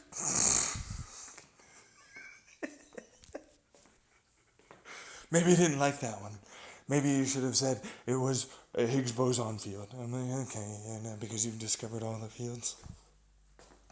See, I ended up creating like this whole thing. I'm like, okay, vacuum fields are a thing. We know about that, right? There had to be a vacuum field that helped to create us. There's got to be all these pressure waves in this vacuum array of fucking energy that's always outside of our universe. Because, we're ginormous pressure waves spreading out, leaving behind sooty remains of mass. It's effectively what that is. But, we only view it this way, and we can't view those things. And I'm like, well, we don't take into account the kinetic pressure and gravitational pressures that are being exerted on us because we're around a sun, a ginormous supermassive black hole, and we're spinning on Earth. And so if we were able to account for some of that and try and yank a vacuum the correct way away from those pressures, we truly experience a far greater amount of pressure differential that might actually help create an interaction with vacuum fields. Now, personally, that one's more of a, okay, so, spike waves, pressures into shut up, pressure into center area. Okay, now, they're small, little, tiny little area, right? And that's what they do. They create basically a bubble of increased pressure. A spike wave, if you can do a 3D, 360-degree sphere of that style. Now, there's nothing to say you can't do the opposite. You can create an outward supercavitation pressure. Now, if you were able to yank that fucker, if it was plasma, as a electromagnetic thing, then you would gain something. Hopefully, this is what you'd look for. Of course, it only exists in a particular amount of time, and you have no idea what it's going to create in terms of trying to pull energies, as it is basically trying to exist in a fraction of a second, as if it's not really, being interacted with against all of this general relativity crap. Which, of course, causes, possibly, hypothetically, something that you can measure now and get a different view of different fields that must be there, because quantum physics is basically saying this is the only way we work. We won't work without this. You can't do it without this being there, is a thing. If you knew about the Standard Model, which I know very little about, but I do know that that's a thing. Alright, I have to go pee, so. Alright, so. Now, cool stuff, cool things, could be a thing.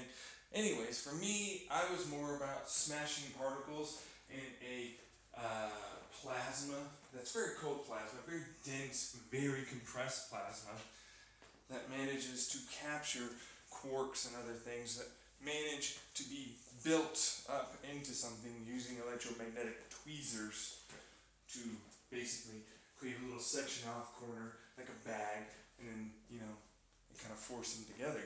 Personally, that was my endeavor to make a possible thing. Because it's like, that could work. Honestly, the smoke particles that make a particular style of amplified effect, much like a electromagnetic field.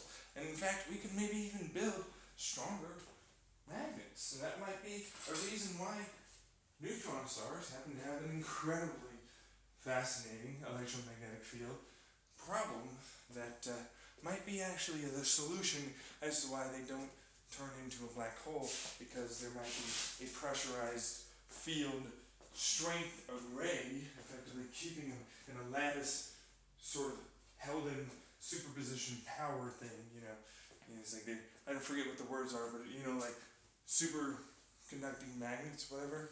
Cool them off, they stay where they are, you place them there, maglev kind of stuff, yeah.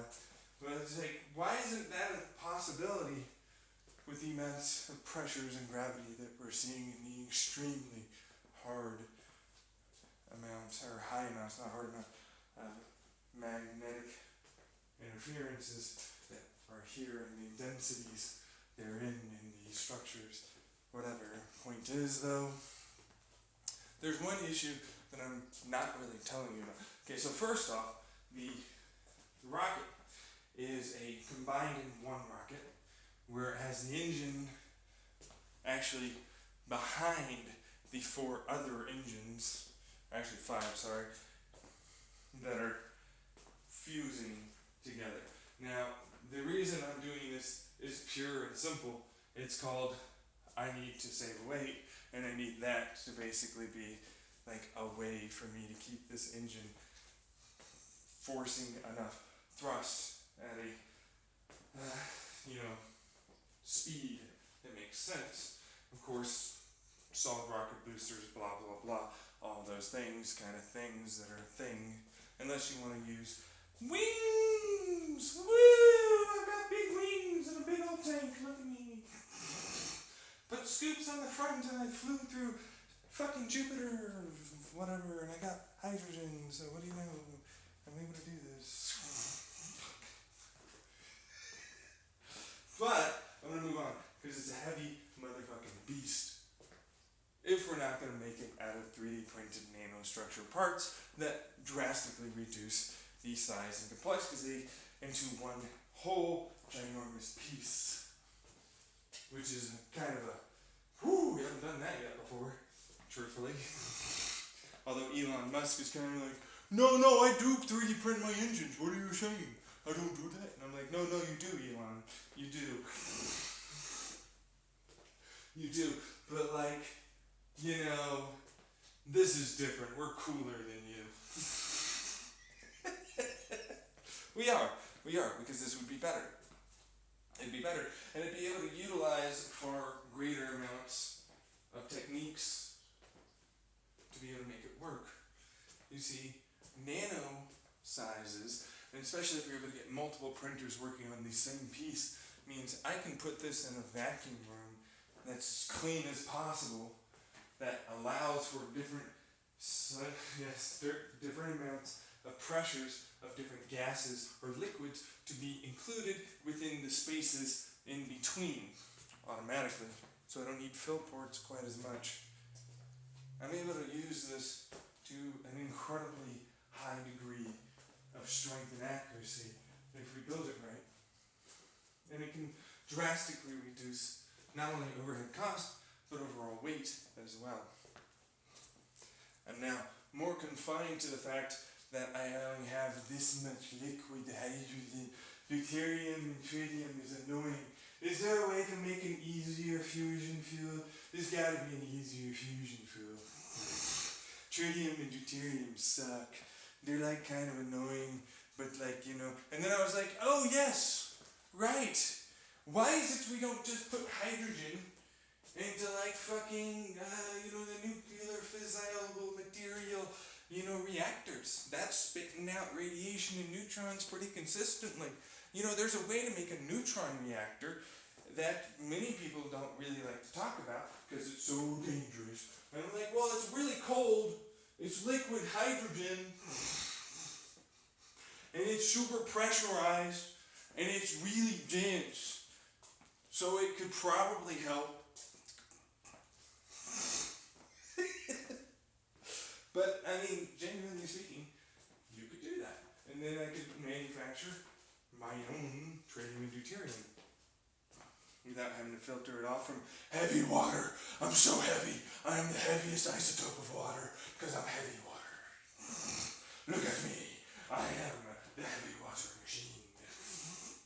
But it's stupid because that's basically what they do. And it's like, oh my god, this shit is annoying as fuck to separate. You suck. You suck a lot.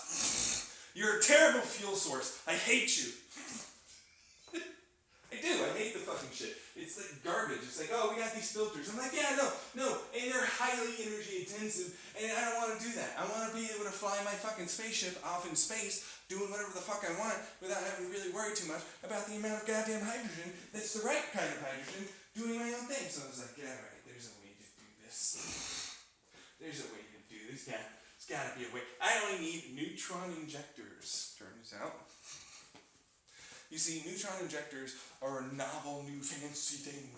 But they're not, actually.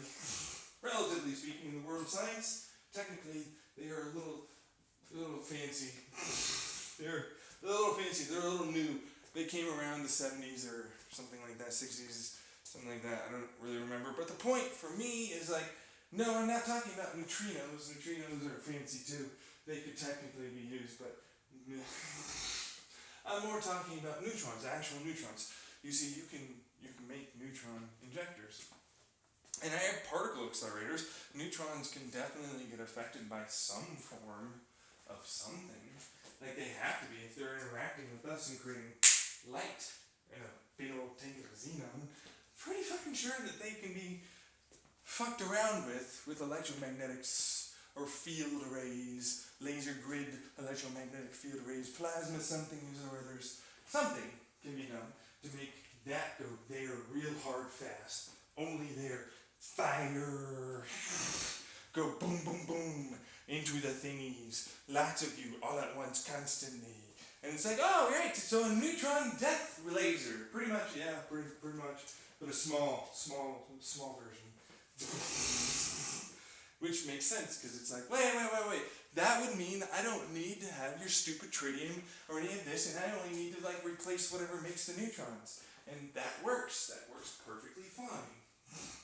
And now I've got a fucking spaceship engine that's going 1G acceleration throughout the cosmos. And it's lasting many decades. Till I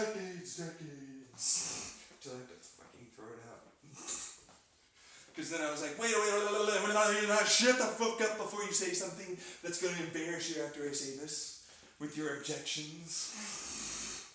Just be quiet, let me talk. Which means you listen. So, like, you know, are you listening? Are you good? Are you good? Are you good? So, there are these things called warp bubbles and wormholes. Are you aware of them? They are things we've learned how to make our own versions of wormholes, albeit small. And same thing with warp bubbles, albeit, again, small. So if we were able to create a nano-sized structure skin on the inside of this engine that warps the neutrons and everything else into these wormholes and fires them off the one singular wormhole that's over there. Fuck you, you stupid piece of shit. Fuse! Fuse! I can use that. I can use that to my advantage. And whatever residual heat manages to escape through and needs to be cooled off, well, what do you know? I managed to make something that's vastly more efficient because I don't need heat engines as much. I don't really need piezoelectrics as much. I only technically need the skin because most of it will be absorbed. Which means I can run that sucker through my own form of energy capture. Oh yeah, 100% fucking heat to electricity. Oh yeah. Ah yeah. Fuck yeah. Guess what? I just made a fucking goddamn rocket. That basically bends the laws of physics a little bit. It's more of an energy recovery over time, not immediately 100% energy recovery, which I don't really necessarily need. I just need it for my electromagnets and my lasers. And you know, most of it's pretty much just going to be fired back into the atmosphere. Not the atmosphere. Particle accelerators firing behind us. Pachoo, go that way. Please stop. I have too much energy. Go away. I have too much. You're fusing so much energy here. This is insane. This is scary. I only need like this tiny engine. I don't need all that. You have 5 engines here. This is terrifying. You have 5 of them. This is scary. It's too much energy. It's really genuinely, especially since I can basically warp pressure by wormholing it back into one particular small area, which means boom, boom, boom, boom, boom, boom, constant, never-ending, fucking very highly efficient fusion. That basically looks like the inside of a very hot, dense star that's much bigger than what we could ever recreate, even with our small, puny, tiny star we orbit. Just gotta feed it enough energy. Feed it, baby. Feed it. Which is basically the equivalent of my energy capture system for an extremely highly high horsepower and torque engine that uses a version of a torque converter style crankshaft as it presses another piston off one direction and squeezes it off into a fan blade that is, of course, the attached to the flywheel system, which then makes it so I can increase pressures and densities of energy because I can capture the heat and pressures back as energy and replace them back into, of course, increasing the amount of compressed air, the amount of fuel, and therefore the amount of energy I get back out of it. All I have to do is wiggle it around, make it do a 2-stroke, which I didn't talk about really. I kind of glanced over. So 2-stroke is effectively you open up the sliding valve, you let it go through after you've opened up. This is before, okay? So you're going to open up your exhaust before bottom dead center. Because it's so highly pressurized, even though it's going down, most of it wants to go out. Now, the moment after it's equaled in pressure, roughly, to atmospheric pressure, I will start to open up the intake. The intake runs down the length of the side of if you're not doing your spinny vortexes, and instead you're doing more of a laminar flow style. It goes down the side of the cylinder wall, skips off the bottom of the piston head, and it goes right back up the other side of the fucking cylinder wall and goes out the end of the exhaust, so long as you have a greater than 1 atmosphere density of air coming in. And then you close off your exhaust before. Remember, you only spurt a little bit. You only need a little bit of propane, just a small amount. Just a small amount. And then you close off your intake. It's hit bottom dead center, and you let the compression go. And then, yeah, boom, boom, boom. 3 times, and you do it again. 2-stroked. 2-stroked, top and bottom. 2-stroke, now center and outsides. What do you know? I have a 2-stroke, center and outside version that's acting as if it is a full power stroke, as long as I do a bottom dead center exhaust first, and then allow for a upwards push for about a quarter, and so you alternate. And so as the air is going through and it's skipping off and it's going mostly out the exhaust, I close off the exhaust, I close off the intake, I allow for a little bit of that onrushing momentum of air to do its compressy thing, and I basically get the full power stroke every other stroke based upon when you need to do your intake and exhaust. Which means it's going to act an awful lot like a fucking real 2-stroke. In fact, it'll be better than a real 2-stroke because I'll have a greater degree of power stroke than most 2-strokes, and it won't be bleeding as much oil at all. And yeah, I got more cylinder pressures, baby, which equals more power! Woo, woo, woo, woo! More power, more heat too, which I want the heat to be there. In fact, heat and pressure can make propane detonate, but it takes actually a lot more than you think.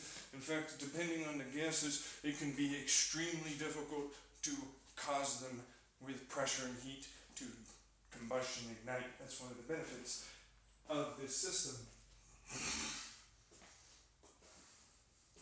It's a very big benefit, and as a result, I'm able to increase the amount of pressure coming in, which means I can increase the amount of fuel, which means I can increase the amount of pressure coming out, which means now my turbine, man, I love this turbine. I created a new turbine. It uses heat engines and coolant and fucking piezoelectrics again, all while it spins. You know, okay, so now this engine, have you ever seen a water turbine? Sometimes they just hit a scoop, basically, and they bounce off.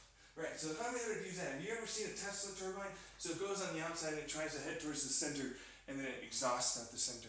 Well, you know, I can do something similar to that, not on 2 sides, I'm only doing it on 1 side. And so I hit the end at the tip, and try and get that tip velocity as fast as I can. I really want that sucker to go, and then I'm going to bleed energy with air scoops, much like a regular turbine does, towards the center.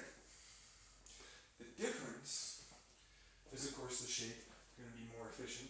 I need it to be more efficient. And then I have a center shaft, and then one that's also spinning as well on the outside, on the other side. It's like, wait, shut up. Come here, sit down, sit. So this one on the outside spins it back outwards from center out. Now before it goes through that, it goes through a counter-rotating central shaft, hollow shaft, turbine style, basically cylinder, with blades that of course show heat engines. Yes, indeed they are. With pressure, because pressure, baby, makes the world go around or something. Whatever. The point is, for me, doesn't matter. The point is, for me, I want the mechanical seals and the regular turning seals. We got those that work with transmissions, differentials. We got them. Seals, we got the seals. We got the fucking seals, man. And so we can cool it off the right way, goes to the center, rotates, counter-rotates, and then of course it's rotating counter again to that on the outside, other spinning turbine part, which blows it in an outward fashion, which they're going to want to gain the maximum amount of efficiency from this engine. Now that goes off into fucking another tube, into the next fucking heat engine tube. Yeah, I know I have to cool it off with my big old radiator that could, a fucking heat engine radiator that could. Oh yeah. Anyways, it's gonna go off into the catalytic converter. I'm like, no, nay, not here. No, I'm sorry, but you see, the exhaust ports are where the heat engine and catalytic converter tubes are, because I don't want to cool it off so much that like the catalytic converter doesn't work, and so like those are where my catalytic converters are going to be, which is highly efficient, and it allows me to cool most of it off, so that way precious metals aren't going to melt or try and vaporize off nearly as much. And so then it goes off into my turbine, then it goes off into my second turbine, and then it goes off into a big old tube, and then it gets to the end of the tube, and then it's cooled off, and it mostly doesn't make much sound. You didn't know, I'm cooling it with a radiator, so I'm cooling the exhaust, which means it goes from to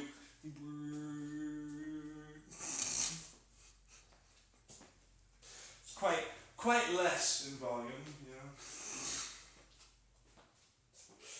And I get the vast majority of the electricity. Woohoo! Mwah, I am the greatest of all time. I am John Tyler Lemke. Look at me. I did it for global political reasons, to stop having fucking geopolitical problematic power things with oil being a necessitating reason of use of force over others. That's what I did it for. Because I also like engines that go fast. And this, with the free valve setup, should go all the way up to 30,000 RPM. That's right, 30,000 RPM. You're right, it can go even further than 30,000, because I have basically a straight up fucking perfectly balanced upper and lower part of a piston, and with a shaft that's all made out of one piece, that's fluted and all this other stuff, that's able to like allow for the right amount of gap between the shaft and the seal and the high pressure hydraulic fluid part in the combustion area, which allows for me to use an incredibly better torque converter style engine that can rock that shit. Can go real fast. You don't even know me. I'm a fucking bird. Yeah, you went real fast to that wall, but you're right, it was fast. It was. Anyways, moving on. I basically do a similar version for electromagnetic fluid and cooled fluid for the fusion engine. That's effectively what I did. I was like, there's no reason for me to have my precious hydrogen being heated up so much. I don't want that. I don't want that to fuck around, man. It's crazy. So I was like, how do I make a superconducting electromagnetic fluid I can use to pump around? Because this is super important. I can use this totally. This would totally work. Like the fluid in a coil pattern gives me my electromagnetic fields, and it cools it off. As long as I cool off the fluid. It works out. That's all I have to do. Insulate it? Why should I insulate it? All the heat, all of the energy is effectively gone. It's pushed right back into the fusion, which is only whatever it is I need that's enough after I run my electromagnetics, my pumps, my lights, my lasers, my particle accelerators, all of that. It's like, well, I actually have way more on the table here than any of that. And I'm like, yes, no, I'm aware. It's scary. It's actually far more. And that's with like 10% of like fusion, and I'm like double, triple, quadrupling fusion, because it's like, hey, you know what? I can build this in stages. There's no reason for me not to. Why the hell wouldn't I? I can already make it hyper efficient. Be like 90% efficient at fusion, and I can increase the amount of pressure and heat added each step of the way, which gives me more fusion. more fusion, baby. And it's like, oh, I got even more thrust. I can go 7G now. Let's, no, I don't want to. That's really fast. I don't like this. And so that's when I was like, yeah, no, actually, so fields for those wormholes would be amazing if we could figure out how to interact with them and warp negative energy like we already saw that one person. Well, there's not any money in it, and so we're not going to do blah, blah, blah, blah, blah, blah, blah. And I'm like, oh yeah, remember when you were talking about your plasma and making it flat? Yeah, we can totally do that. And it's like, oh yeah, no, you know what, with my like making a vacuum energy thing, like that's a total thing. We never know if that's going to create a new particle that we could capture in that plasma and fucking harvest it. Huh. Well, no. And we could do that. And it's like, yeah, exactly. Now, look who's got a brand new warping wormhole engine. Poo, poo, poo, poo, poo. John Tyler Lemke does. Ba-bam! I am the greatest. We are going intergalactic. We are going to go inter-universal. We're going to go interdimensional. And we're going to rock this shit as a species. Oh, shit. That's right. Everybody's garbage to everyone, and this would pretty much just become a really, really strong bomb. Like, honestly, with some C4 and the right, like, little fucking, things shot at each other, and bomb. And then, like, basically, then we also have to deal with a bunch of people hating each other and wanting to fight, and, like, that's not gonna help. And it's like everybody's garbage, pretty much, all the time, to everyone. Everywhere, and the systems are pretty much shit, and it's hyper-individualistic, capitalistic consumer bullshit, and they think that these things about treating each other nicely and liking each other and not needing a hierarchy, because guess what? A position is a position. That's it. A position is just a position. It has no intrinsically higher value than the worker doing another job, or you ordering the worker to do these jobs, so the machine works best. You're a fucking retard if you think that it is a higher position that you have, but they treat it like that, and that's what capitalistic America is all about.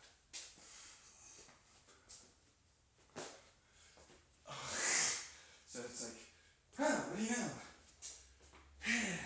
And an anarchist socialist, but I'm also like a pedophile and a hebephile and a hebephile. Oh wait, but I also like adult women, and I'm also super smart, and I'm also like all these other things, and like, oh, I'm a fully functioning adult human that has different views and values and different things, and I could be a terrorist in like the vast majority of things, and everybody pretty much hate me constantly about practically everything I'm about. And like not doing the black and white thinking anymore, and doing the whole like devil's advocacy and coming up with creative new engineering ways to make the world a better place that would step on so many damn toes around the world, geopolitically, intelligence operatively, energy, government, culture and society, and our own identities, too.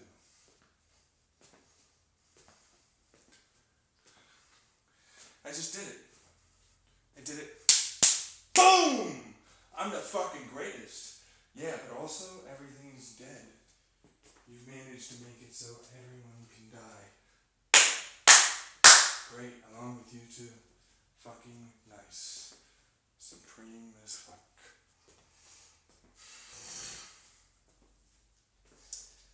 And so I stress about this. I'm like, how the hell do I manage? There's no way they'll listen to you. You see what they're doing? They're fighting on each other's fucking own goddamn issues that they agree upon. They just don't fucking goddamn. The debates, the this, the that, the fucking all of it's shit. Everywhere I go is shit. Everywhere I look is shit. My own fucking family, shit. No friends, shit. This thing, shit. That fucking political party, shit. This fucking website, shit. That fucking goddamn medicine, shit. Everything is shit. It's all shit. It's all to ply people with money and make you all think the same way so they can control you. Because there's monetary incentive to do so. And to control the way you treat others so that way they can remain in power, so that way they don't lose control.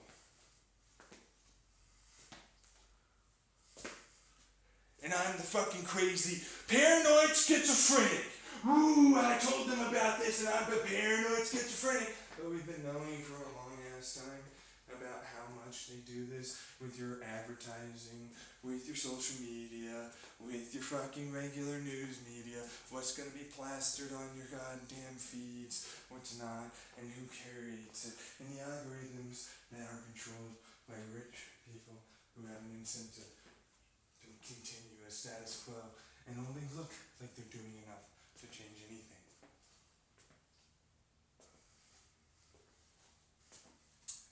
So yay! Yeah! Woo-hoo-hoo-hoo! I did it. Yeah, I sure did. Sure stepped into true awakeness about how fucking goddamn simplistically simulated everything is and how fake it all is and how all of it's basically a bunch of individuals who intentionally, not conspiratorial is what they'll say. It's like, well, the law was such that I mean I had to do that. But you made the law that way. It's like, no, okay, but and it's like, the same thing with more along those lines of thinking, and you end up with the gaslighting, and we'll try and meet you halfway, we'll try and do this, and we'll try and do that, and blah blah blah blah blah blah blah blah blah blah blah blah blah blahs, and then you realize they're all fucking shit, and you never fucking could do anything to make a single bit of it work at all. You couldn't. You couldn't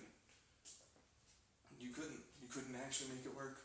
See, they were using you to continue maintaining a part of the conversation. And they never intended to actually hurt people, never intended to change. And when they did, it was brief, and they knew when to pick and choose their battles so they could continue manipulating it in their favor.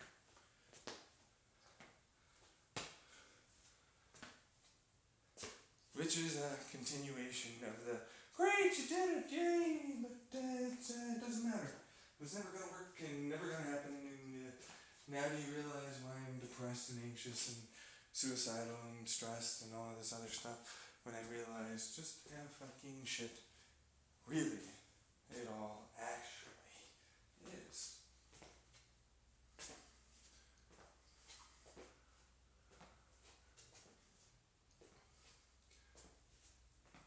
They only pretend, and they're doing the same thing, and they don't care. They haven't given a shit at all. They were absolutely going to use this. They were found it. They were going to fucking take off with it, do all this other shit, and it was never going to be a thing. And the whole thing is fake as fuck. They're never your friends, they're never your family. They're never anyone but someone you should get rid of in your life the moment you know what they are. But you see, they're the majority, seems like, in this world. So that's a thing. So I would love to do it. It would be great. It would be amazing.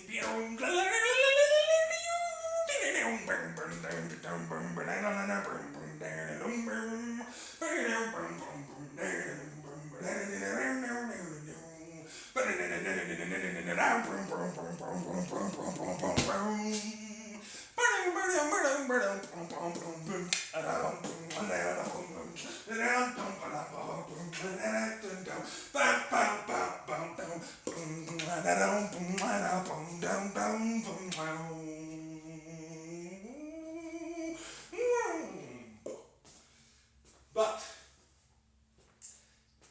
that's my family. Your ideas are shit. If you had such good ideas, why didn't you patent them already, John Tyler? My dad said that one to me over a phone call. Didn't even realize all the other things that are going on to prevent that. Who cares? Doesn't matter. I'm not going to support you. You're the same things. It couldn't be done. Well, here's a bunch of papers that say it's actually already been done, and they're using basically the same techniques to do the same thing.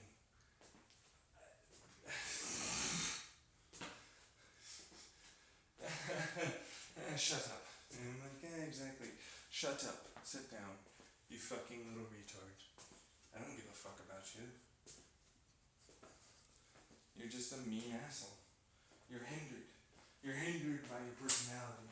That's what retard means. Taken back. You're hindered by your personality, your greed, your glutton, your bullshit. You're hindered. You're retarded. And you're retarding everyone else. You fucking assholes.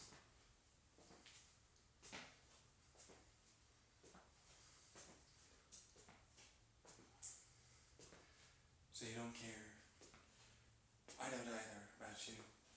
And the whole world will die eventually too. That's the thing. I think a lot of people that know about this know about that problem. The parasite cancer of the self-doubt, self-esteem issues, self-confidence issues, insecurities, more. And I'm going to prey upon them and make more.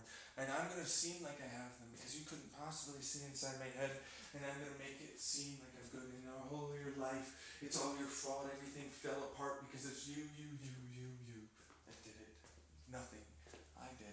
And in fact, we're going to control you, and you should respect us for that. And you should fucking be listening. You don't know what you were like. Everything was bad about you when that was going on. Even though all you were doing was standing up to us and not letting us do that anymore. You didn't like that the bully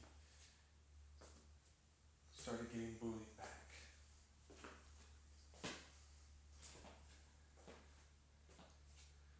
And so there you go. I'm having to deal with it. Again. Not in a fake again. Like again. Same thing, different day.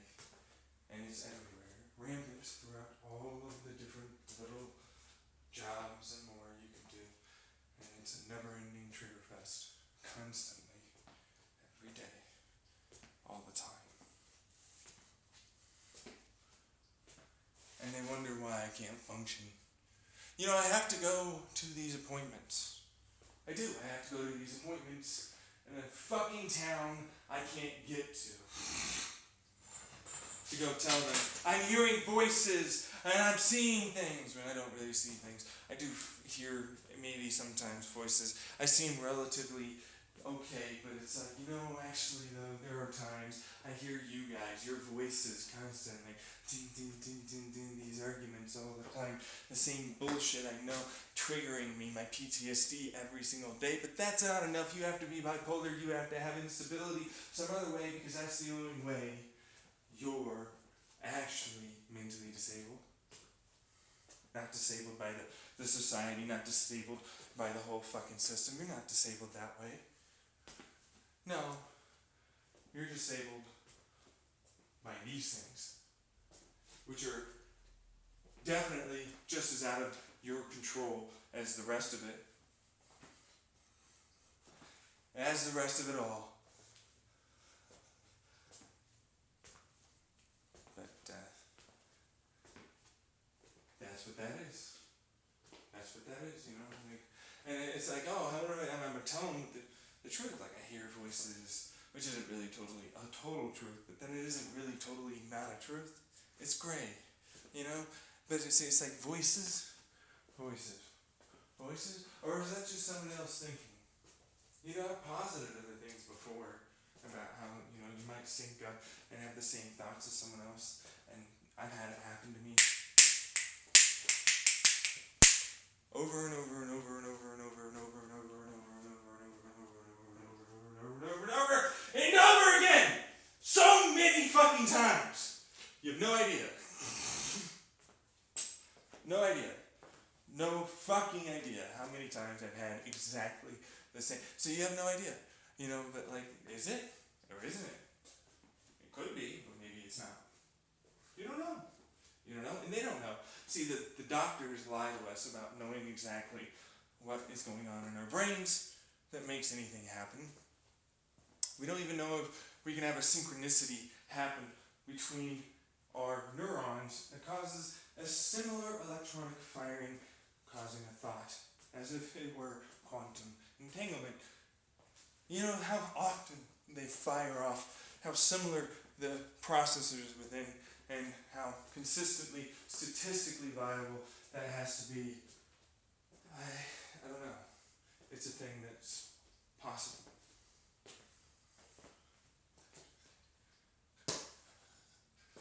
So, that's a thing.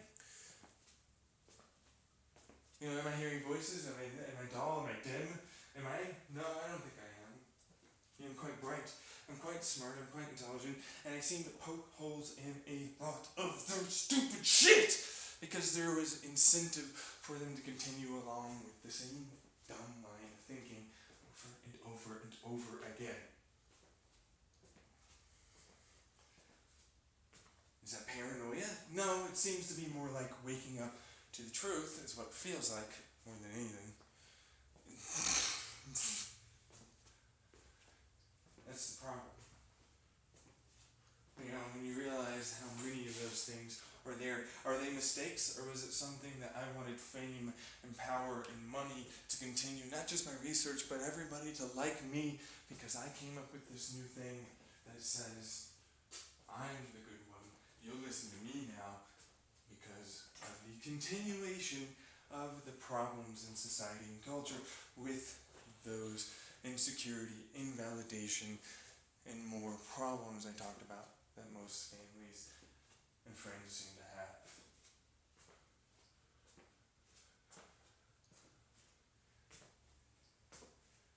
So there you go. And that's the problem I'm having, because I can't work a job. I am genuinely that fucking, I can't deal with this constantly. And I'm fucking deteriorating around my ass. I don't have friends, I don't have family, I don't have anything. And I'm definitely enjoying growing those mushrooms. They are a solace in my mind right now. They're like, oh my god, they're growing. I did a thing and they're doing the thing and it's good. It's working. Yay! And the cat's alive and the house is good and I'm keeping up that and I'm exercising. I'm not eating great right now, but I am trying to. I am much better than I was when I was younger, I'll tell you that much. So that's good. But not at my best. But I'm eating too much. But you know, all around good, right? Seems like it's good, but it's like I'm literally so lonely. I want to abuse drugs constantly. If I could just go fuck off and just like fuck a whole bunch of people and just be like around a whole bunch of that, I would be way more at home. Because fuck this place. I'd say fuck off all of society, all of culture, all of you. Fuck you, fuck you, fuck you, not dealing with you. No, you deal with yourself. I'm not here to fucking please you. I'm certainly not here to fix you, and I'm certainly not here to make your life better. Fuck you. I'm the good one. I'm not going to do this anymore. I came up with it, and I'm sure more came up with this before me. Like it had to be. I'm just a GED dropout. I'm a GED dropout, man. That's it. You think there aren't other smart people that realize shit and got a little too close and a little too famous and they're gone? Come on, man. We've seen people killed over less. Remember the whole crack epidemic? The CIA? Oh, yeah, no, he had a heart attack. Bullshit, he had a heart attack. You telling me with all the information they had on Al-Qaeda, knowing full well that they were, like, all of the details coming in, what flights they were doing, everything else, and they didn't suspect that they might try something? And they let it go. Because they wanted to point the scapegoat somewhere else. You know, there were a lot of talks at the time about government getting reformed and having less reach and less, there were privacy talks around that point too.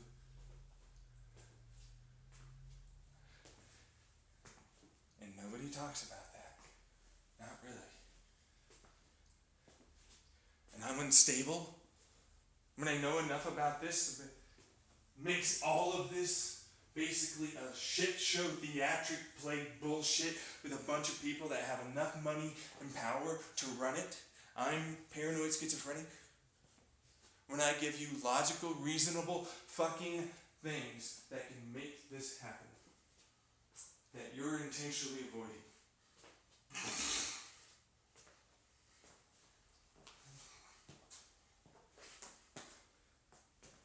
Yeah, go fuck yourself. Go fuck yourself. I'm actually smart. I'm actually stable to the degree of having the amount of knowledge that this ends up causing someone to be stable. Like.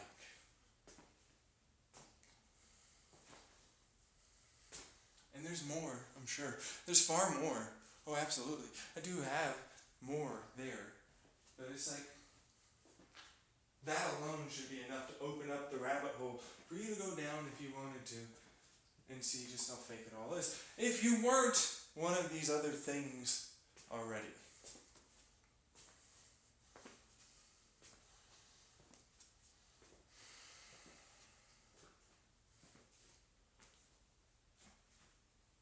So, that's where I'm at. That's where it's like, oh yeah, no, I figured out international, intercontinental, interstellar, intergalactic, interuniversal travel to a certain degree. At least, at the very least, interstellar.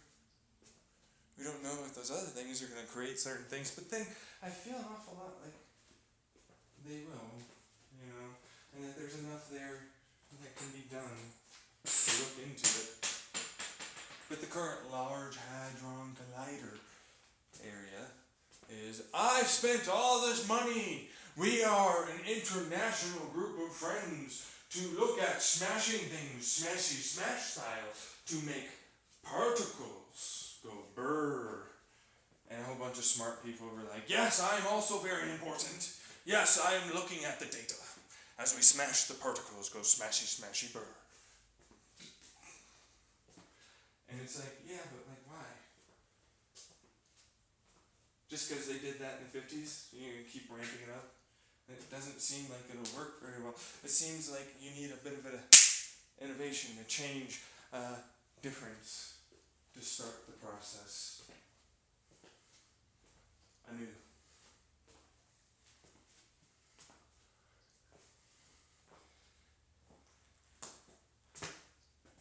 So that's the thing. And the best part is, it's like, oh, we have neutron injectors. I'm like, bullshit. Fuck them. I don't want neutron injectors. I want quark injectors. I want very heavy, dense quark injectors. I want to make a neutron out of quarks. I smash them together and fire them off that way, and they make a neutron that is right there at the right moment in the right time to make the fusion easier. So that way I don't have to carry around these massive, disgusting hunks of goddamn radioactive material with me.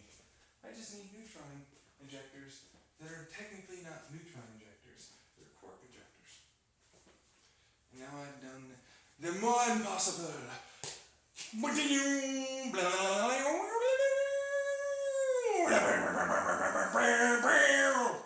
We're going to Series B. Fuck you, bitches.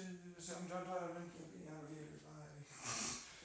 Seriously, fuck you. I'm hurling a rock at you. Bye, you bitches. I'm never coming back. Woo! Fuck you! Do do do do do do do do do do do do do. Meanwhile, the rock. Oh my God! That's a planet!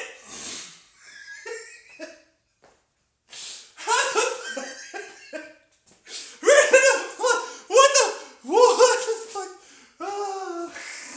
I'd love to do that. I honestly would. I fucking hate everybody on this planet. I mean that though. Like honestly, because I know a little bit more past what it is I just said. About way worse people, about way worse things that have been going on. Way more that have been stolen from me in terms of ideas and music and technology and engineering. I'm not kidding. It's been years of this going on, and that's the paranoid schizophrenic. But I'm like, your phone's basically just an open fucking microphone. And there's no reason why a person like myself that's like this, that comes up with good ideas like that, wouldn't have something there going on. So it's not illogical to assume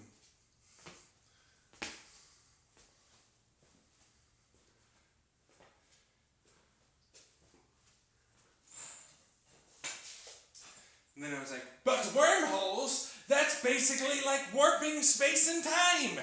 And that's dangerous, so I'm going to do something else. And so I created something else with my levels of physics knowledge that isn't quite as deadly as a wormhole. So that's what I did. It takes a lot less energy, it's a lot easier to make. So much better. And I was like, yeah, I'm going to hang on to that one. I'm going to tease them because this basically makes sure that they die if they ever steal this. It's not a joke. They will eventually die. Even with like the whole, oh, I've extended life. Yeah, that one's easy. It's just code your fucking immune system protein that like structures your DNA or goes through your DNA, make sure it's all correct. Just plant the DNA that means you're like this and like that, and you have harder, better, faster, stronger stuff. And it's like, yeah, no, pretty much. There you go. Just like get your supercomputers out and go like, this is what the DNA is that we're looking at. We change this here, and we'll let it run through, and this causes this reaction, and this reaction, this reaction, and then we do that again and again and again and again, and you got it all. Got it all. But you really only need to focus on longevity, intelligence, and that's it, pretty much. And so you already know where some of those are. And then it's like, this is getting into eugenics. Yes, well, do you want to live for a very long time and be very smart? Yeah, I thought so. So shut the fuck up. You want to look cool, don't you? Well, yeah. What is it that looks cool to you? Well, this. And that's not the same for them, right? Well, no, I look like this. That's what I look. That's cool to me. Okay, you both get those. We'll look at that after we get longevity and intelligence. Now fuck off. And you're done. I already got you more than enough energy. I already got you more than enough fucking everything. Just live forever, right? It's like, you didn't address the real elephant in the room, the bad culture in society, the big bad wolves, the big bad cancer. Really, not big bad wolves. Stop giving them credit. There's just cancer. There's just viruses. There's a pandemic spreading throughout. There's a genetic mistake that needs to be corrected. Like that. Gone.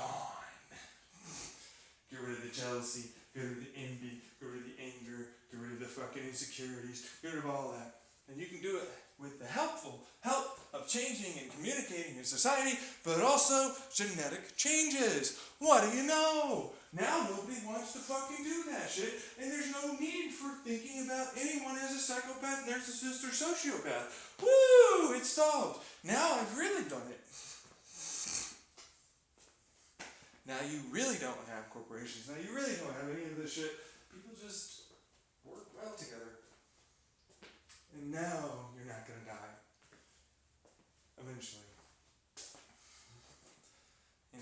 Kardashev activate! I got quantum shit.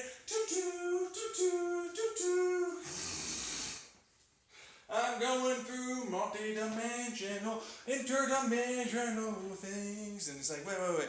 With the amount of universes that are proposed to spawn in any given second, and the universe being almost 14 billion years old, the chance of a universe that reacts more quickly and everything being more advanced as a result, because for time moved on faster. Let's say that.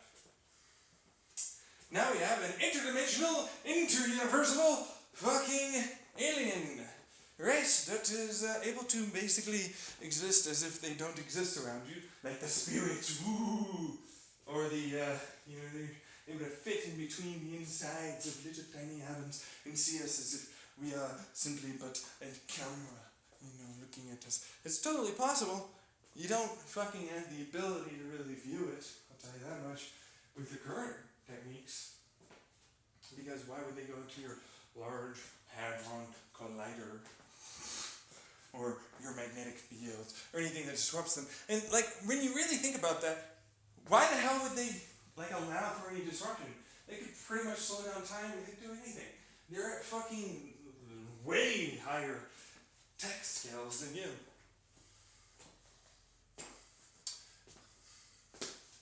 Which means give up. You've already been surrounded. know what I mean? Like, for real, right? It's a thing. They can be like, yeah, you get cancer, you get this. I'm gonna slowly curate your entire fucking thing. You like the mushrooms that you're pruning. You like the fucking ants you're keeping colonies. You like the growing of your plants. You're getting farmed to become better than you were before. Because that would pretty much be what that is. Except it wouldn't be, because then they could literally make everything better like that. And see, that's the problem.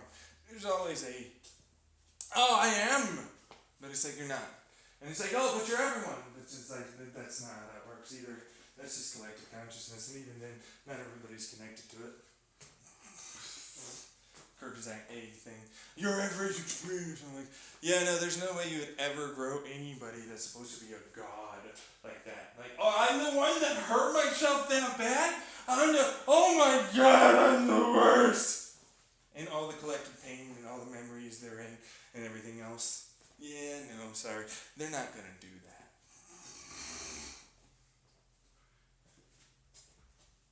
So, like, whenever I think about that, I'm like, logically, none of this would make sense at all to anything that doesn't know a little bit about some of this.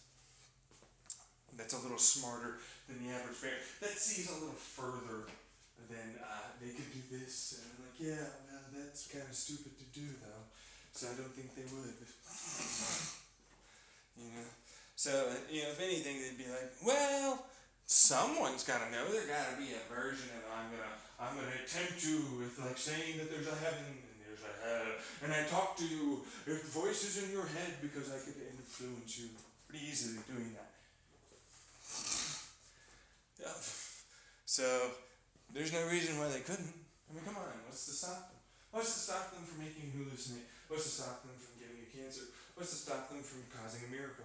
Unless it's not needed by someone that happens to be on their good side or something like that. Which is more of a, well, what if there was somebody that was actually the controller of them? That they lived on this planet. Like, what if that was a thing? Like, you'd never know, right? You never believe it. They would do subtle shit all the time so that way they'd be able to play around, but eventually they'd go, we're here, bitches! Surprise, motherfucker! And it's like, well, hello there! Oh god, we're all gonna die! And you just have to put up with whatever it is they told you to do. Wouldn't you? You wouldn't be able to really fight anything that's able to do multi-dimensional, multi-universal travel. You'd be like, what the fuck is this? There's no fucking way I can fight that. No, get out of here. No, go. What do you want? Like anything at all. Here, let me get this for you. Oh, yes. Right? Because it's like, I don't want to die, man. Like, come on, bro. Yeah. So that's a smart move. Because people would immediately understand, oh, okay, power dynamic shifted, I gotta do this now.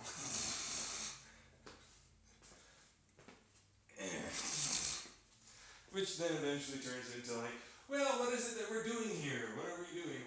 What if they really were friends with some of the humans? What if they have been talking to some of the humans? What if there was a thing for that? What if that wasn't technically religion, just a happenstance of what they've been doing for thousands of years? What if that was a thing? You'd never know, right? You wouldn't know. You wouldn't be able to tell. You'd just be schizophrenic. You'd just be this, you'd be that, right? You would never know. You couldn't know. It's impossible to really know, right? You're right about that, actually. And that's the problem I'm having. Because it's like, that's a logical, reasonable explanation for some stuff. And it's never covered in science textbooks or medical textbooks. And in fact, that might be why non-responders are a thing. Because why the hell would it be a thing when that's not what's causing the voices?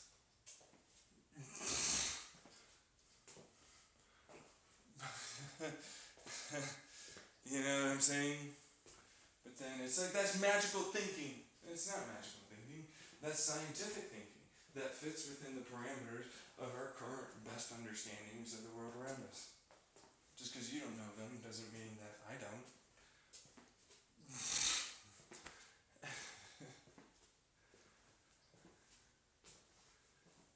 And then you realize more and more and more and more and more and more and more and more how much that's got to be going on when you think about like 13.8 billion years, and there had to be time before us. We just wouldn't know because we're in an intermediate state inside of our own universe that makes us view time in a linear like fashion, not a multi-dimensional one.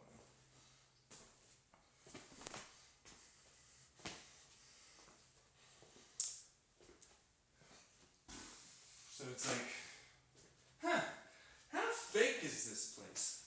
You know, the simulation theory, and like it's 50-50, and I'm like, well, yeah, that's with those understandings. There's nothing saying that it can't also be a real thing. That just looks fake.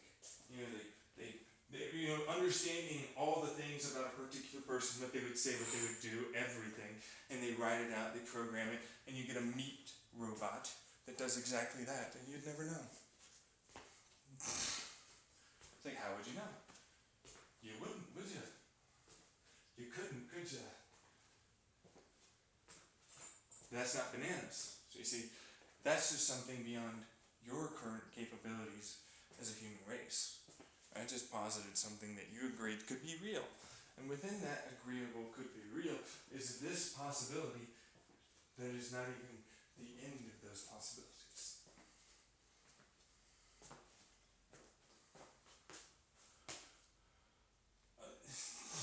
See what I'm saying? Like, what I'm hearing from a lot of people is, I know what's right because I got told by a bunch of other people that believe like me that this is what's right, so it's right. That doesn't make sense, man. Like, there's a lot of these other things that you're discounting.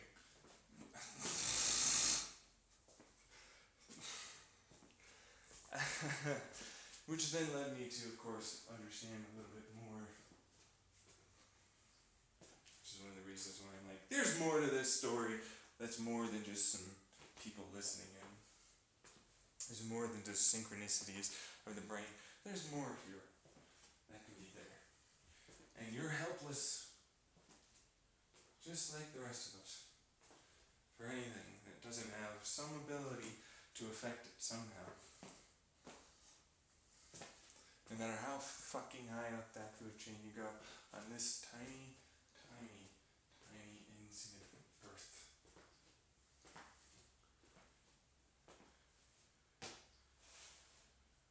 So, there we go.